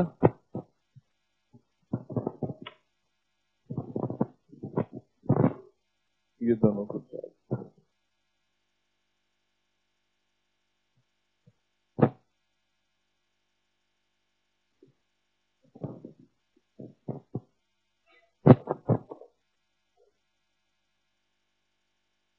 हो गया। सब आ गया आंसर। पहले का आंसर 60, दूसरे का आंसर ठीक 16, तीसरे का आंसर 98।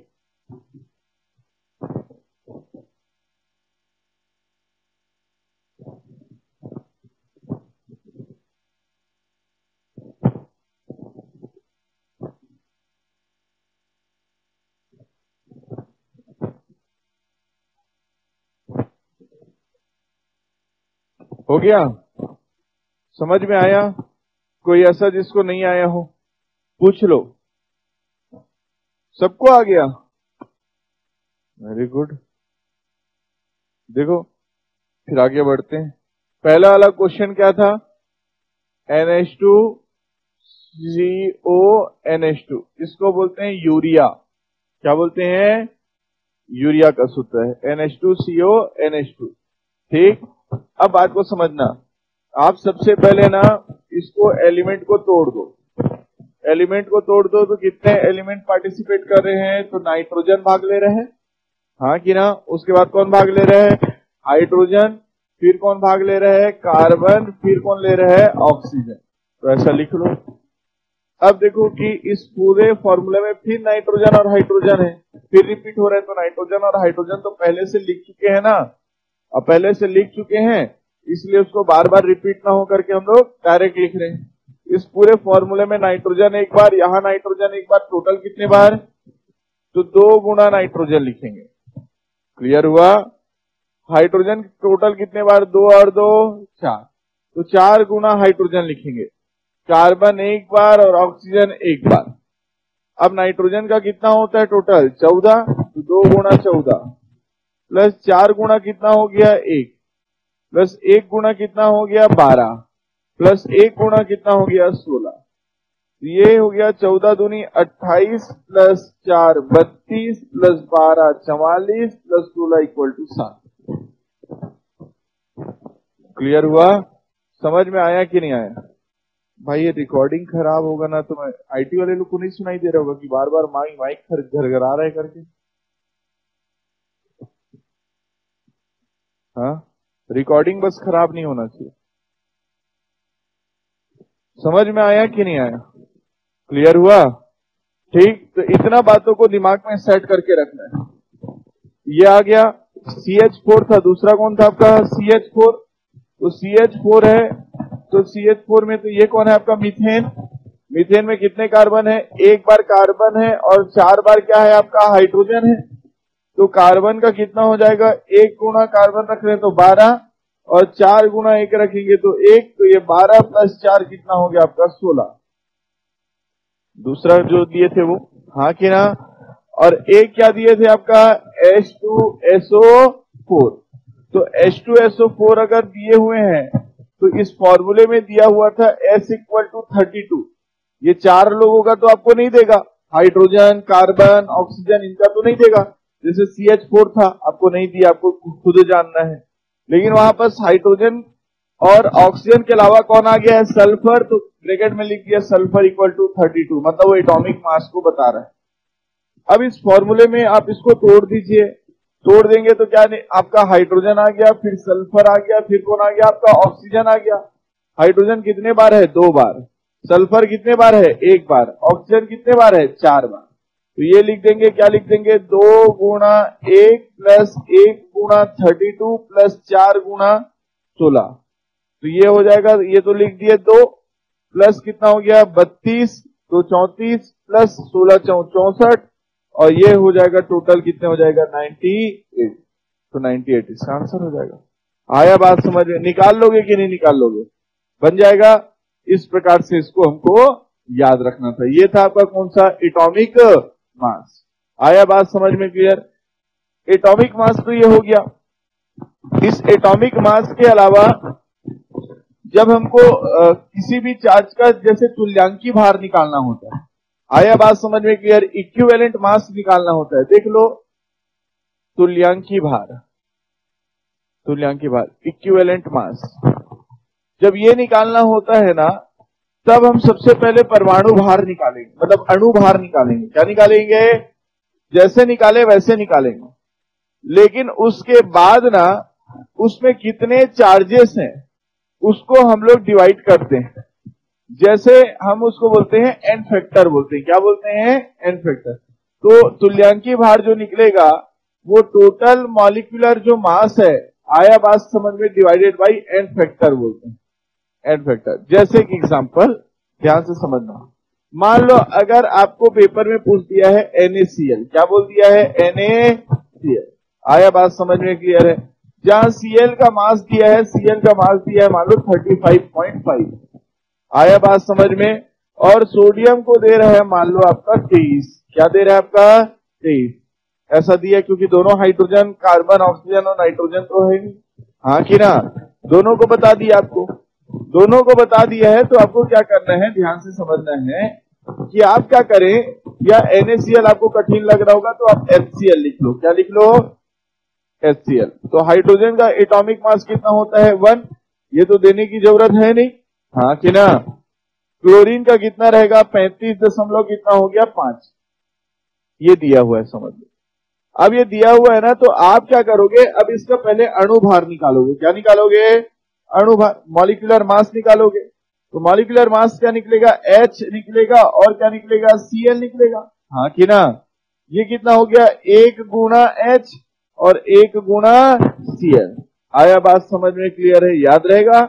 तो ये कितना होगा? 1 गुना 1 प्लस 1 गुना 35.5, मतलब ये हो गया 1 प्लस 35.5, तो इक्वल आ गया 36.5। समझ में आया क्या? ये तो अणु भार है, जैसे निकालते थे वैसे ही। अब इसमें एक नया वर्ड जुड़ जाता है, एन फैक्टर। एन फैक्टर का मतलब ये होता है कि इस कंपाउंड को तोड़ करके देखना है कि उसमें कितने प्लस चार्ज है और कितने माइनस चार्ज है। आया बात समझ में क्लियर है? या आपको पेपर में लिखा हुआ मिलेगा कि इस फॉर्मूले में एन फैक्टर जो है वो 1 है। एन फैक्टर कितने हैं? 1। मतलब HCl कैसे बनता है? H में 1 प्लस चार्ज हो और Cl में 1 माइनस चार्ज हो। आया ये सीखोगे आगे कैसे प्लस और माइनस निकालते हैं, ये मैं सिखाऊंगा आपको। मान लो पेपर में ही लिखा हुआ मिल गया, आया बात समझने की, क्वेश्चन मिल गया कि HCl का, इसका HCl का अणु भार 36.5 है तथा एन फैक्टर 1 है। एन फैक्टर कितने हैं?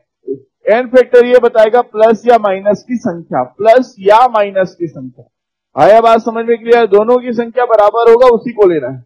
तो यहां पर प्लस की संख्या कितना है? 1। माइनस की संख्या कितनी है? 1। तो एन फैक्टर हो गया 1। नहीं आया समझ में? अब तुल्यांकी भार निकालना होता है तो हम क्या कर देंगे, 36.5 तो उसका अणु भार आया, divided by n factor, plus या माइनस की संख्या कितना था? 1। तो ये हो गया 1 इक्वल टू लिख दिया 36.5। तो इसके लिए तो तुल्यांकी भार भी वही आया और मॉलिक्यूलर मास भी वही आया, हाँ कि ना? लेकिन अब दूसरा देखते हैं। जैसे देखो दूसरा, मान लो हम लोग लिखे H2O। क्या लिखे? H2O। ये लिखे थे। H2O में कितना आया था? 18। कितना आया था? 18। 18 क्या चीज था? Molecular mass. अब इक्विवेलेंट मास निकालने बोल रहे हैं, तो मान लो अगर H2O का अगर हम लोग निकालते हैं, H2O का, आया बात समझ में क्लियर? तो ये तो आपका अणु भार, हाँ कि ना? डिवाइडेड बाई क्या करेंगे? एन फैक्टर करेंगे ना। तो अणु भार कितना आया था? टोटल कितना आया था? 18। अभी निकाले थे थोड़ी देर पहले। अब एन फैक्टर आपको दिया रहेगा पेपर में, और नहीं दिया है तो आप उसको कैसे निकाल पाएंगे, ध्यान से समझना। हाइड्रोजन को दिमाग में सेट करो। किसको? हाइड्रोजन में हमेशा 1 प्लस चार्ज होता है। कितना प्लस चार्ज होता है? 1 प्लस चार्ज। आया बात समझ में? हमेशा हाइड्रोजन को दिमाग में सेट करके चलो। 1 प्लस चार्ज हुआ। जब हाइड्रोजन में 1 प्लस है तो यहां टोटल कितने हाइड्रोजन हैं? 2, तो टोटल प्लस की संख्या कितनी हो गई? 2। टोटल प्लस की संख्या, जब H में टोटल 2 प्लस है, हाँ कि ना, टोटल बोल रहा हूं, H में तो 1 प्लस होगा, लेकिन यहां 2 बार है, इसलिए H में टोटल कितने प्लस हो गए? 2। जितना प्लस होगा उसके जस्ट अपोजिट वाले में उतना ही माइनस डालना। नहीं आया समझ में? आया बात समझ में? हाइड्रोजन में कितना प्लस? टोटल 2 है, तो ऑक्सीजन में आ जाएगा टोटल 2 माइनस। ऑक्सीजन में टोटल 2 माइनस, तो एन फैक्टर कितना हो गया? यहां पर प्लस या माइनस की संख्या को देखना है। प्लस की संख्या 2 था और माइनस की संख्या भी कितनी हो गई? 2, तो एन फैक्टर हो गया 2। आया बात समझ में? क्लियर? याद रहेगा? तो 18 डिवाइडेड बाई 2 कितना हो गया? 9। कितने लोग को बात समझ में आया कि नहीं आया? आ गया सबको? चलो तो निकालो। हाँ, बस ऐसे ही रखेंगे इसको, AMU करके। आया बात समझ में? क्लियर है? याद रहेगा? ठीक, चलो H2SO4 का निकालो। H2SO4 सल्फ्यूरिक एसिड अभी दिया था, निकालना सीखो।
निकाल लिए?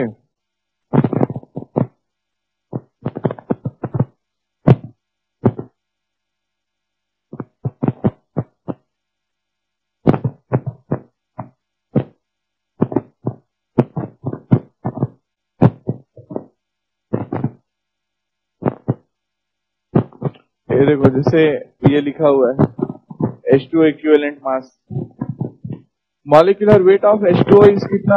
18 ग्राम। उसी को AMU करके लिख रहे हैं, ठीक है। और एन फैक्टर कितना आ गया? 2। आया बात समझ? तो दोनों को डिवाइड करोगे तो कितना आ जाएगा? 9। ऐसा अपने को निकालना है, ऐसा क्वेश्चन पूछता है पेपर में। आया बात समझ में? क्लियर है? तो इसको भी हमको याद रखना है। ये देखो, टोटल हम लोग पहले 2 गुणा 1 करके 18 निकालेंगे। आया बात समझ में? उसके बाद हम उसको 9 ग्राम करेंगे उसको, तो इस तरीके से पेपर में बनेगा क्वेश्चन। बना लिए क्वेश्चन? कितना आया? हाँ, 12.25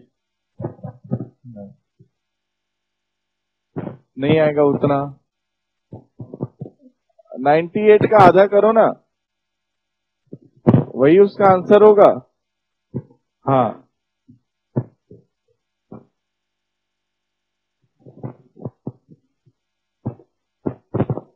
एन फैक्टर यहां पर जो रहेगा वो 2 रहेगा, क्योंकि H2SO4 बोला।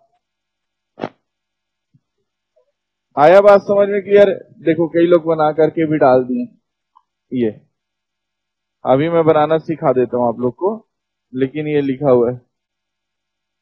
एन फैक्टर निकाले होगे ना कि नहीं निकाले हो? कितना आया? 2 आएगा ना एन फैक्टर 2, कि नहीं आया? H कितने बार? 2 बार। चलो मैं आपको निकालना सिखाता हूं। आपको तो पेपर में क्या पूछा है? H2SO4 पूछा है, हाँ कि ना? तो H2SO4 का मॉलिक्यूलर मास कितना हो गया? तो मॉलिक्यूलर मास तो 98 आ रहा है।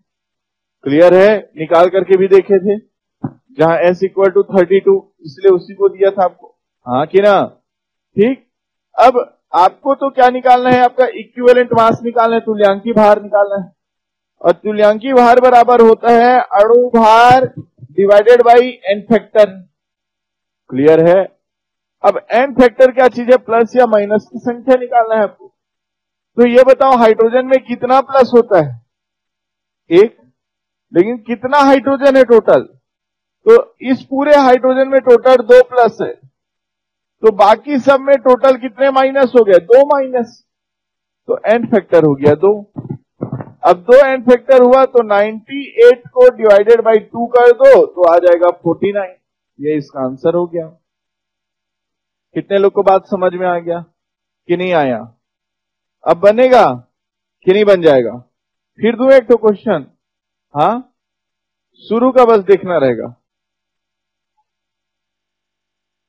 एन फैक्टर अभी और सीख जाओगे, लेकिन और बता दो। जैसे एक एग्जांपल है, मान लो, चलो अभी और एक प्रैक्टिस कराता हूं। अभी बता रहा हूं आपको, टेंशन मत लो। प्रैक्टिस कराते कराते में आप सीख जाओगे, तो प्रैक्टिस भी हो जाएगा और याद भी हो जाएगा। चलो निकालो तो CaOH whole twice. CaOH whole twice. अब देखो ध्यान से सुनो।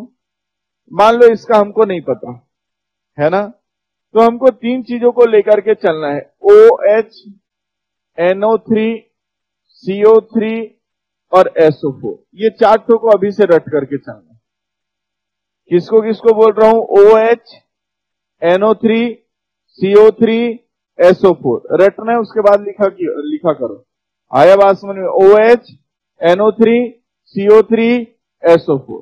तो ये दोनों में -1 चार्ज। कौन सा चार्ज? और ये दोनों में -2 चार्ज।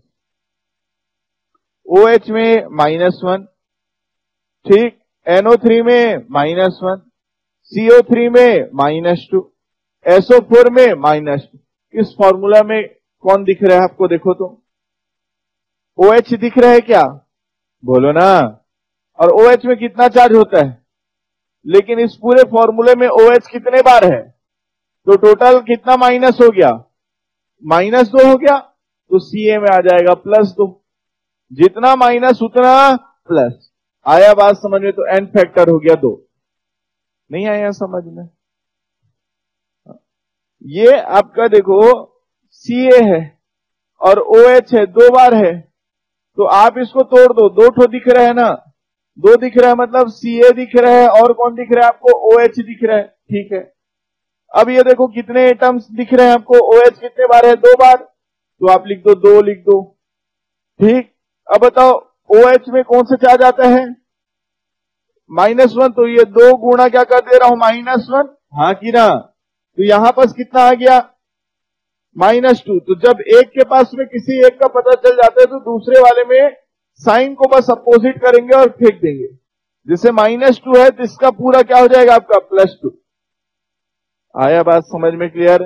जो साइंस वाले हैं ना, तो उन लोग इलेक्ट्रॉनिक कॉन्फ़िगरेशन पढ़े रहते हैं। इलेक्ट्रॉनिक कॉन्फ़िगरेशन पढ़े रहते हैं, तो जैसे कैल्शियम का पता है तो कैल्शियम का हो गया 20, तो ये होता है 2, 8, 8 2 में टूटेगा। पढ़ाऊंगा आगे क्या होता है। अब ये 2 देगा कि 6 लेगा? 2 देगा। देता है तो कौन सा चार्ज? Plus charge. कितना दे रहा है? 2, इसलिए कैल्शियम में 2 प्लस आ गया। ऐसा भी निकाल लेते हैं। आया बात समझ में? क्लियर है? हाँ कि ना? ठीक, तो इस प्रकार से एन फैक्टर निकाला जाता है। चलो निकालो क्या आएगा आंसर। Ca का जहां पर अपन लिख लेते हैं 40 लिख लिए रहो, एटॉमिक मास निकाल लिए। कितना आया? 37, 74 आया। बस कैल्शियम का कितना हो जाएगा? 40। बोलो ना। ऑक्सीजन का 16 और इधर एक कितना हो गया? 17। 17 दूनी कितना हो गया? 34। तो 40 और 34 जो हो गया, तो आंसर आ जाएगा 74। किसको नहीं समझ में आया कि पूरा खोल के बताऊं? नहीं आया समझ में? 74 कैसे आया? आ गया? एक बार और बताऊं। देखो इसमें अपन क्या किए हैं, कैल्शियम को लिख दो, ठीक, फिर किसको लिख दो? ऑक्सीजन को लिख दो, फिर किसको लिख दो? हाइड्रोजन को लिख दो। अब कैल्शियम कितने बार था? 1 बार। लेकिन ये OH दोनों कितने बार? 2 बार, मतलब ऑक्सीजन भी 2 बार है और हाइड्रोजन भी 2 बार है। तो ये हो गया 2 बार ऑक्सीजन और 2 बार हाइड्रोजन। अब कैल्शियम का कितना होता है? तो 40। ऑक्सीजन का कितना होता है तो 16, और हाइड्रोजन का कितना होता है तो 1। तो ये हो जाएगा 40, तो ऐसे हो गया 16 दूनी कितना हो गया 32, तो 40 और 32 तो 72 हो गया, और 2 हाइड्रोजन का हो गया तो टोटल हो गया 74 हो गया। एन फैक्टर कितना आ रहा है 2, 74 divided by 2 equal to 37 answer. कितने लोग को निकालना आ जाएगा? एन फैक्टर दिया रहेगा तो नहीं निकाल लोगे? आया बात समझ? मान लो एन फैक्टर निकालने में दिक्कत हो रहा होगा, एन फैक्टर सीख जाओगे, कुछ दिन में सीख जाओगे। आया बात समझ में? क्लियर है? लेकिन क्वेश्चन आपको मान लो ऐसी घुमा करके दिया कि इसका अणुभार कितना है आपका 40 है और एन फैक्टर 2 है, ऐसा एग्जांपल दे दिया मान लो, तो क्या करना? कुछ नहीं करना, दोनों को क्या कर देना, डिवाइड कर देना, तुल्यांकी भार निकल आएगा। समझ में आया कि नहीं आया? बन जाएगा। ठीक, तो इस प्रकार से इसको हमको याद रखना है। अब इसके बाद में अगर हम लोग ध्यान देना, परसेंटेज निकालना सीखते हैं। क्या निकालना सीखेंगे हम लोग? परसेंटेज। आया बस, एक लास्ट और बना दो चलो। CaCO3 का तुल्यांकी भार बताओ, फिर आगे बढ़ते हैं।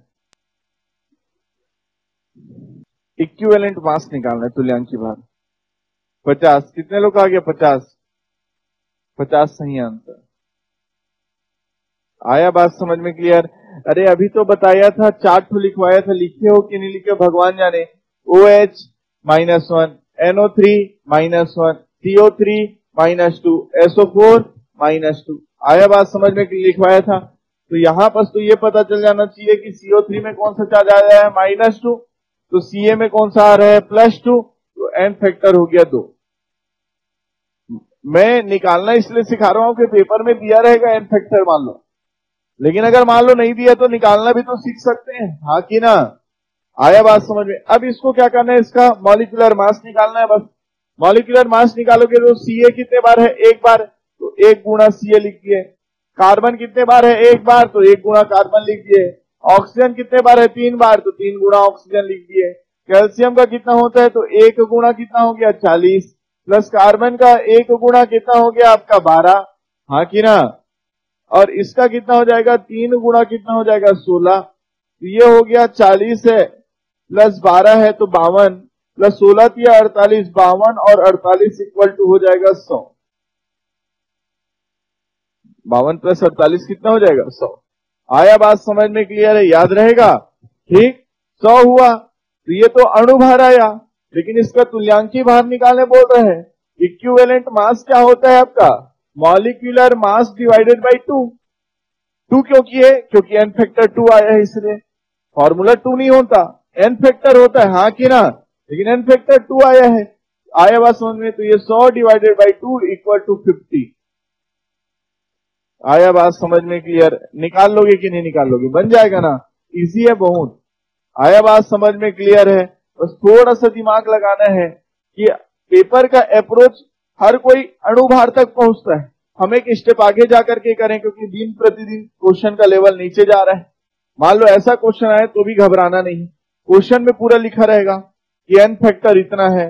आप क्या करना, टोटल अणुभार को, आया बात समझ में? क्लियर है? एन फैक्टर से भाग देना, वही उसका तुल्यांकी भार। समझ में आया क्या? ठीक, आगे बढ़ते हैं। देखिए अब आपको मान लो परसेंटेज निकालना बोल रहा हूँ। क्या निकालने बोल रहा है आपका? परसेंटेज। जैसे कि एग्जांपल ध्यान से समझना, मान लो अगर CaCO3 है, क्या है आपका? Ca। आया बात समझ में? क्लियर है? अब इसमें 2 तरीके से आपको पूछे। अगर मान लो इस फॉर्मूले में आपको दे दिया जाए कैल्शियम का प्रतिशत 40% है, कितना प्रतिशत है? कार्बन का कितना प्रतिशत है? 12% है। कितना प्रतिशत है? आया बात समझ में? तो ऑक्सीजन का प्रतिशत निकालो, ऐसा बोलो।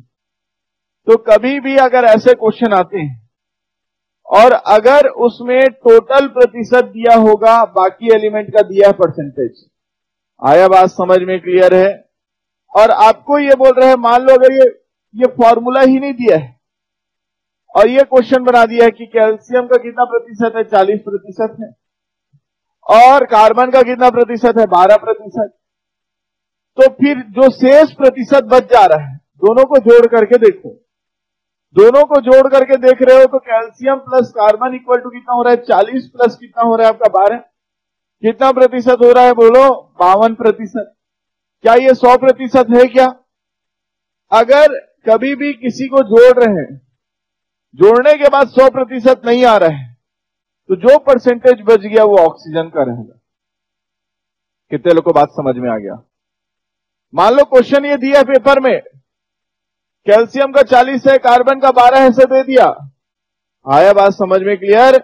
अब बोला कि बताओ ऑक्सीजन का कितना प्रतिशत, ऐसा कर तो निकालने की जरूरत नहीं है, दोनों को जोड़ना और 100 से घटा देना, जो बच जाएगा वो ऑक्सीजन का है। कितने लोग को बात समझ में आ गया? नहीं आया समझ में? क्लियर?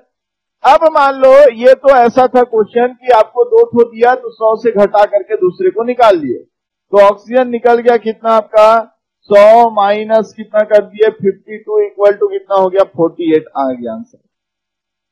लेकिन ये तो एक वैरायटी का क्वेश्चन था कि अगर ऐसे क्वेश्चन का परसेंटेज दिया हो पेपर में तो उसके लिए कैसे करना चाहिए। समझ में आया कि नहीं आया? बोलो ना। अब दूसरा वैरायटी का क्वेश्चन देखना। दूसरा वैरायटी का क्वेश्चन ये है, मान लो कि अगर आपको पेपर में कुछ नहीं दिया है, किसी का परसेंटेज नहीं दिया है, और इसमें बोल रहे हैं कि बताओ भैया ऑक्सीजन का परसेंटेज इसमें कितना है, ऑक्सीजन का परसेंटेज कितना है, तो ये थोड़ा चैलेंजिंग हो गया, हाँ कि ना? ये तो थोड़ा इजी था। अब बाकी को जोड़ो और 100 से घटा दो, वो ऑक्सीजन का निकल आया, हाँ कि ना? अब इसमें पता ही नहीं है आपको किसी का परसेंटेज, तो कैसे निकालना होता है? तो सबसे पहले अणु भार निकालेंगे। क्या निकालेंगे? Molecular mass. अभी सिखाया था मॉलिक्यूलर मास कैसे निकालते हैं, हाँ कि ना? तो सबसे पहले क्या निकालोगे आप लोग? अणु भार निकालोगे। क्या निकालोगे? अणु भार। तो अणु भार कितना निकलेगा? कैल्शियम एक बार है तो 1 गुना कैल्शियम, हाँ कि ना? 1 गुना कार्बन प्लस 3 गुना कितना हो गया ऑक्सीजन, तो ये हो जाएगा 1 गुना 40, बार हो चुका है, याद हो जाना चाहिए। कैल्शियम का 40 होता है, कार्बन का कितना होगा 12 और ऑक्सीजन का कितना हो जाएगा 16, तो 16 3 48 प्लस 12 कितना हो गया बोलो 60 प्लस कितना हो गया 40 इक्वल टू कितना हो गया 100। मतलब CaCO3 का मॉलिक्यूलर मास कितना है 100। अभी तो निकाले थे आप लोग, तब तो उसको 2 से भाग देकर के 50 लाए, हाँ कि ना? 100 आएगा। अब अपने को किसका निकालना है बोलो? ऑक्सीजन। ध्यान से सुनो, फॉर्मूला क्या कहता है? जिस भी तत्व का प्रतिशत निकालना है, कोई भी एलिमेंट हो, जिस भी एलिमेंट का परसेंटेज निकालना है, उस एलिमेंट का उस तत्व का परमाणु भार लेना है। क्या लेना है? उस तत्व का क्या लेना है आपको? क्या लेना है? और उस तत्व के परमाणुओं की संख्या, मतलब वो तत्व कितना पार्टिसिपेट कर रहे हैं, उस तत्व की संख्या निकालना है। उस तत्व का परमाणु भार लेना है और उस तत्व का उस फॉर्मूले में कितने बार प्रयोग हो गया है उसको लेना है। आया बात समझ में? डिवाइडेड बाई क्या करोगे? डिवाइडेड बाई करोगे जो मॉलिक्यूलर मास आया है वो करना है, अणु भार, ठीक? और परसेंटेज निकालने के लिए हमको 100 से गुणा करना पड़ता है। आया बात समझ में क्लियर? तो हम 100 से गुणा करेंगे। आपको पेपर में किसका परसेंटेज निकालने बोल रहे हैं? ऑक्सीजन का। तो हमको उस तत्व के जगह कौन आ जाएगा? ऑक्सीजन। तो यहां पर उसके जगह कौन आ जाएगा? ऑक्सीजन। ऑक्सीजन तत्व का परमाणु भार, हाँ कि ना? ऑक्सीजन तत्व का परमाणु भार कितना होता है? 16। बोलो ना। इस फॉर्मूले में ऑक्सीजन की कितनी संख्या प्रयोग हो गई है? बोलो ना, 3। तो हम लोग लिख देंगे 16 गुणा 3। आया बात समझ में? डिवाइडेड बाई क्या कर देंगे? 100। 100 क्या चीज किए हैं? जो अणु भार आया था, इस पूरे यौगिक का अणु भार आया था वो 100। क्लियर हुआ? इनटू परसेंटेज निकालने के लिए क्या कर रहे हैं? 100। ये तो इजी कैलकुलेशन हो गया। 100 और 100 कैंसल, और 16 दिया कितना प्रतिशत हो गया? 48। क्लियर हुआ? ये किसका निकल गया? ऑक्सीजन का। मान लो यहां कार्बन करना होता, क्या करना होता? तो कार्बन का परसेंटेज निकालते तो क्या करते? कार्बन का परमाणु भार, तो कार्बन का परमाणु भार 12। इस पूरे फॉर्मूले में कार्बन की संख्या कितनी है? 1 ना? कार्बन की संख्या 1, हाँ कि ना?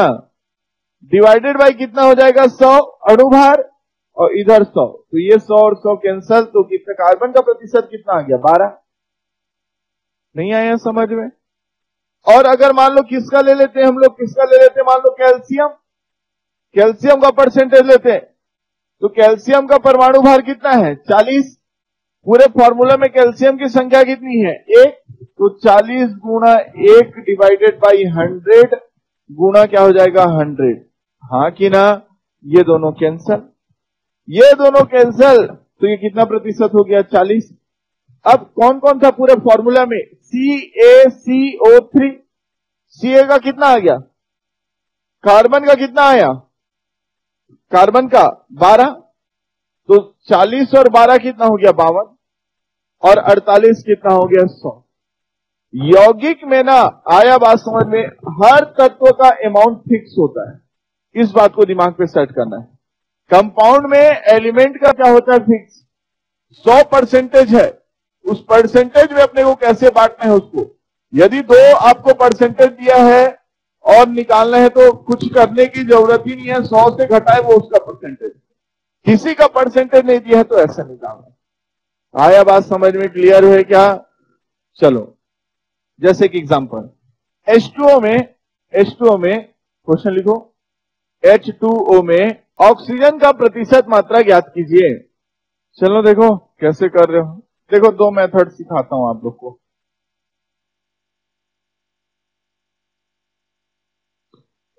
देखो 2 मेथड सिखा रहा हूं, जो मेथड आपको समझ में आए उसको यूज करना।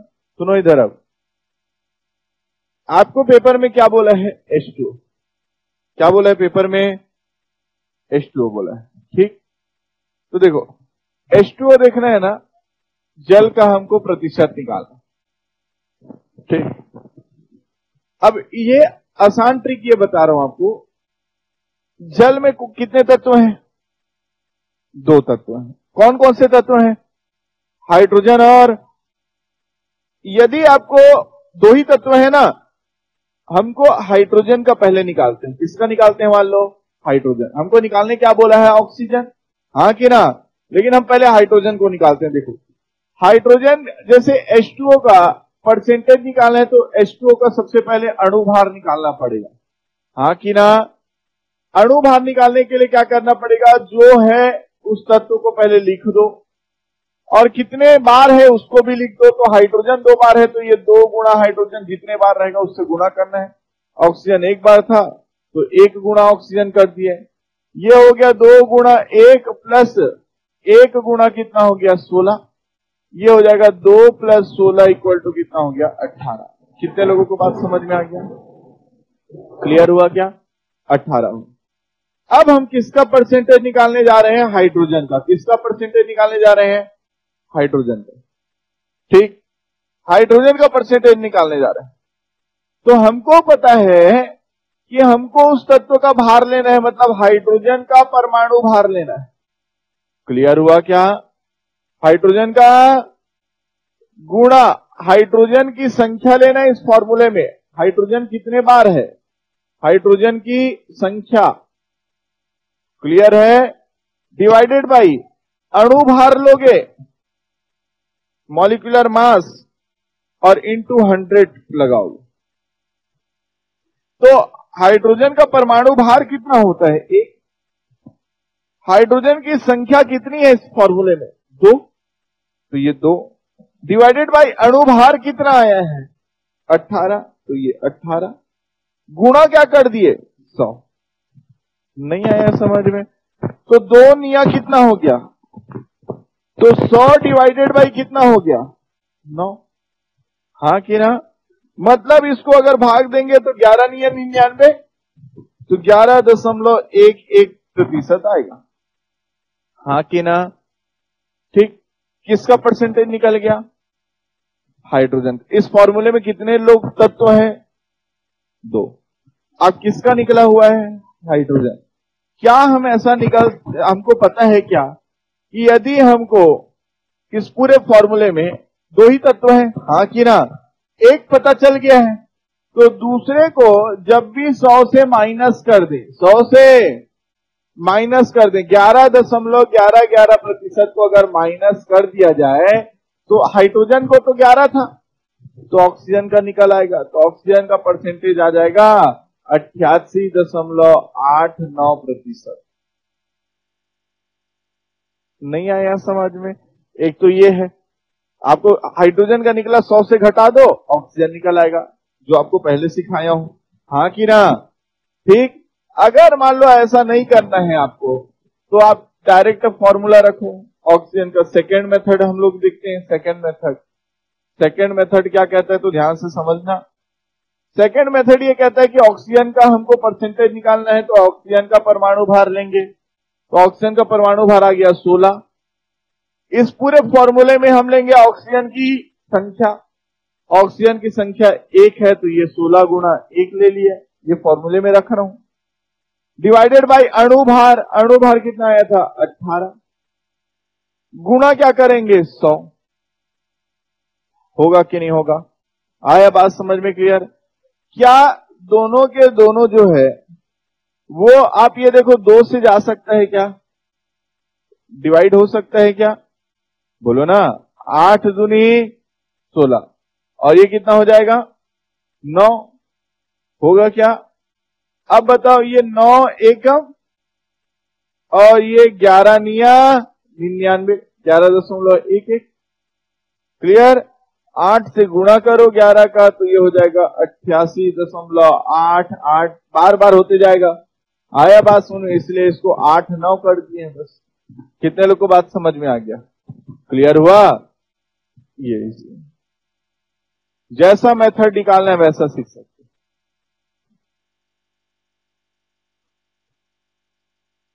क्लियर हुआ क्या? नहीं आया समझ में? चलो, यूरिया में, किसमें? यूरिया में सभी तत्वों का प्रतिशत बताना है। सभी तत्वों का प्रतिशत। यूरिया का सूत्र क्या होता है? NH2CONH2 में नाइट्रोजन भी बताना है, हाइड्रोजन भी बताना है, कार्बन भी बताना है।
हो गया? सब निकाल लिए? नाइट्रोजन का कितना आया? वेरी गुड, सबका निकल गया चारों। देखो हाइड्रोजन का निकालना था तो अब डायरेक्ट फॉर्मूला रख रहा हूं, अणुभार तो सबका 60 आया होगा, है ना? यही गलत है तो फिर बाकी सब गलत रहेगा। निकालना बार बार सिखा चुका हूं कि कैसे आएगा 60। क्लियर है? अब हाइड्रोजन का निकालना है तो हाइड्रोजन का परमाणु भार लेंगे, तो हाइड्रोजन का परमाणु भार कितना होता है? 1। क्लियर? हाइड्रोजन की संख्या लेंगे तो ये 4 डिवाइडेड बाई क्या लेंगे? अणु भार, गुणा क्या करेंगे? 100 का मल्टीप्लाई। फॉर्मूला दिमाग में बैठ जाना चाहिए। 1 0 1 0 कैंसल। क्लियर? 2 1 मतलब 2 दूनी 4 और 2 3 6, तो ये हो गया 20 डिवाइडेड बाई कितना हो गया? 3। हाँ कि ना? मतलब ये आएगा कितना आ जाएगा? 6 3 18, बोलो ना, 6.66% आएगा ये। क्लियर हुआ क्या? आया सभी का? ठीक। दूसरा क्या बोल रहे हैं? दूसरा किसका निकालते हैं बताओ? नाइट्रोजन का निकाल लेते हैं। तो नाइट्रोजन का परसेंटेज अगर अपने को निकालना है तो हमको नाइट्रोजन का परमाणु भार लेना पड़ेगा। तो नाइट्रोजन का परमाणु भार होता है 14। हाँ कि ना? इस यूरिया में नाइट्रोजन कितने बार प्रयोग हुआ है? एक बार ये, एक बार ये, टोटल कितने बार? 2 बार। तो नाइट्रोजन की संख्या 2 डिवाइडेड बाई अणु भार कितना आया? 60। परसेंटेज निकालने के लिए 100 का मल्टीप्लाई करेंगे तो 0 और 0 कैंसल, 2 एकम और 2 3 6, मतलब ये हो जाएगा 140/3 कर दिए। हाँ कि ना? 140/3 कर दिए, मतलब आप भाग दोगे तो 3 4 12, 2 बचा, 6 3 18, फिर बचा 46.66% आएगा। भाग दे करके देख लो, आया? बात समझ में क्लियर है? इसके बाद कौन बच गया? कार्बन। तो कार्बन का परसेंटेज निकालना हो तो कार्बन का परमाणु भार ले लिए 12। कार्बन का पूरे सूत्र में कितने बार प्रयोग हुआ है? तो एक बार। तो 12 गुणा 1 डिवाइडेड बाई कितना करेंगे? 60, गुणा क्या करेंगे? 100। 12 एकम 12 पंचे 60, और 5 एकम और 5 20 गुणा कर दोगे तो कार्बन का प्रतिशत मात्रा आ गया 20%। यही आया कि नहीं आया? हाँ कि ना? अब एक बात बताओ, किसका निकालना है आपको? ऑक्सीजन का निकालना है ना? तो ऑक्सीजन का निकालने के लिए तो 2 तरीका है आपके पास में। सबका जोड़ो और 100 से घटा दो तो ऑक्सीजन का निकल आएगा। हाँ कि ना? क्योंकि हमको तो पता है ना, ऑक्सीजन निकालने के लिए सबका पता होना चाहिए, और 100 से घटा दे तो ऑक्सीजन निकल आएगा। कितना आया था? ये 6.66, और ये कितना आया है? 46.66, बोलो ना। और ये कितना आ गया? 20, मतलब ये तो 26.66 ऐसी हो गया, ये दोनों को जोड़ दिए तो। अब ये 46.66 में 26.66 को जोड़ दो, क्योंकि 20 कार्बन का हो गया और 6 हाइड्रोजन का हो गया, बोलो ना। या इसको हम लोग साथ साथ कर लेते हैं दोनों को, क्योंकि बार बार रिपीट हो रहा है, तो राउंड अप कर लेते हैं। मान लो तो साथ साथ कितना हो गया? 14, बोलो 14 हो गया। एक आया है इधर 6 6 12 1 13, यहां पर एक आ गया 6 6 12 1 13, तो ये 3 हो गया। फिर एक आ गया 4 और 2 6, 6 और 1 कितना हो गया? 7, 73.34। हाँ कि ना? 100 से माइनस कर दो। आया? बात समझ में क्लियर? तो कितना आया? बोलो ना। 100 में 73 को घटाओ पहले, कितना आ रहा है? 27 आएगा। हाँ ना? इधर एक कर दो तो 26 दशमलव, आया? बात समझ में? 34 है तो ये आ जाएगा आपका 6 6। हाँ कि ना? कितना आया परसेंटेज? 26.66 आया है। आया? बात। अब निकालना सीखना है। मान लो आपको, मान लो ये नहीं करने आ रहा है, लेंदी लग रहा है मेथड ये, तो आप ऑक्सीजन का निकाल लो सीधा। ऑक्सीजन का परमाणु भार कितना? 16। हाँ कि ना? इस फॉर्मूले में ऑक्सीजन की संख्या कितना है? 1 डिवाइडेड बाई कितना हो गया? 60, गुणा क्या कर दिए? 100। क्लियर हुआ? 1 0 1 0 कैंसल, यहां पर अगर हम लोग एक एग्जांपल 2 से भी अगर अपन देते हैं तो देखो, ये 2 हो गया, मतलब ये हो गया 8 और ये हो गया 3। हाँ कि ना? ये क्या कर दिए, 80 डिवाइडेड बाई क्या कर दिए 3। तो इसको 3 दूनी करोगे तो 6। हाँ कि ना? फिर आपका 0 उतारोगे तो ये हो गया 26, 6 या 18, 2 बच्चा। फिर दशमलव लगाओगे, फिर 0 लगाओगे तो 26.66% आएगा। देख लो दोनों में सेम आए, जैसा आपको मन करे वैसा कर लो।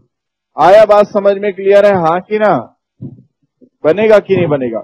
ये क्वेश्चन बार बार पूछता कि बताओ भैया नाइट्रोजन की प्रतिशत कितना होती है यूरिया में। आया बात समझ में, क्लियर? अब प्रैक्टिस समझ गए ना? निकाल लोगे कि नहीं निकाल लोगे?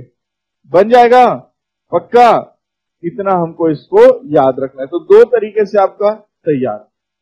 एक लास्ट बता रहा हूं, बेंजीन में, किसमें?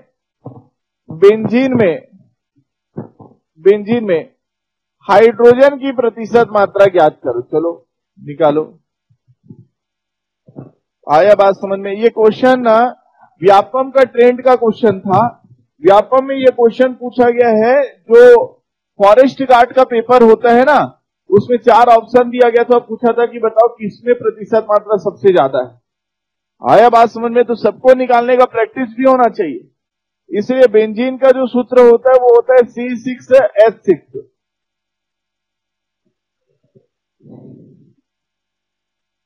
कितना है अंजलि? कुछ नहीं करना है इसमें, पहले तो मॉलिक्यूलर मास निकालो।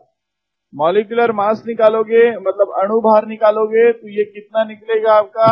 6 गुणा कार्बन प्लस 6 गुणा हाइड्रोजन। कार्बन का कितना होता है? 12 और हाइड्रोजन का कितना होता है? 1। 12 छक्के 72 और प्लस ये 6 तो 78। तो इसका आपका अणु भार निकल आया। हाँ कि ना? किसका परसेंटेज बोला है? हाइड्रोजन का। तो हाइड्रोजन का परसेंटेज बोला है तो हाइड्रोजन का परमाणु भार होता है 1। इस फॉर्मूले में हाइड्रोजन की संख्या है 6 डिवाइडेड बाई आएगा अणु भार 78। हाँ कि ना?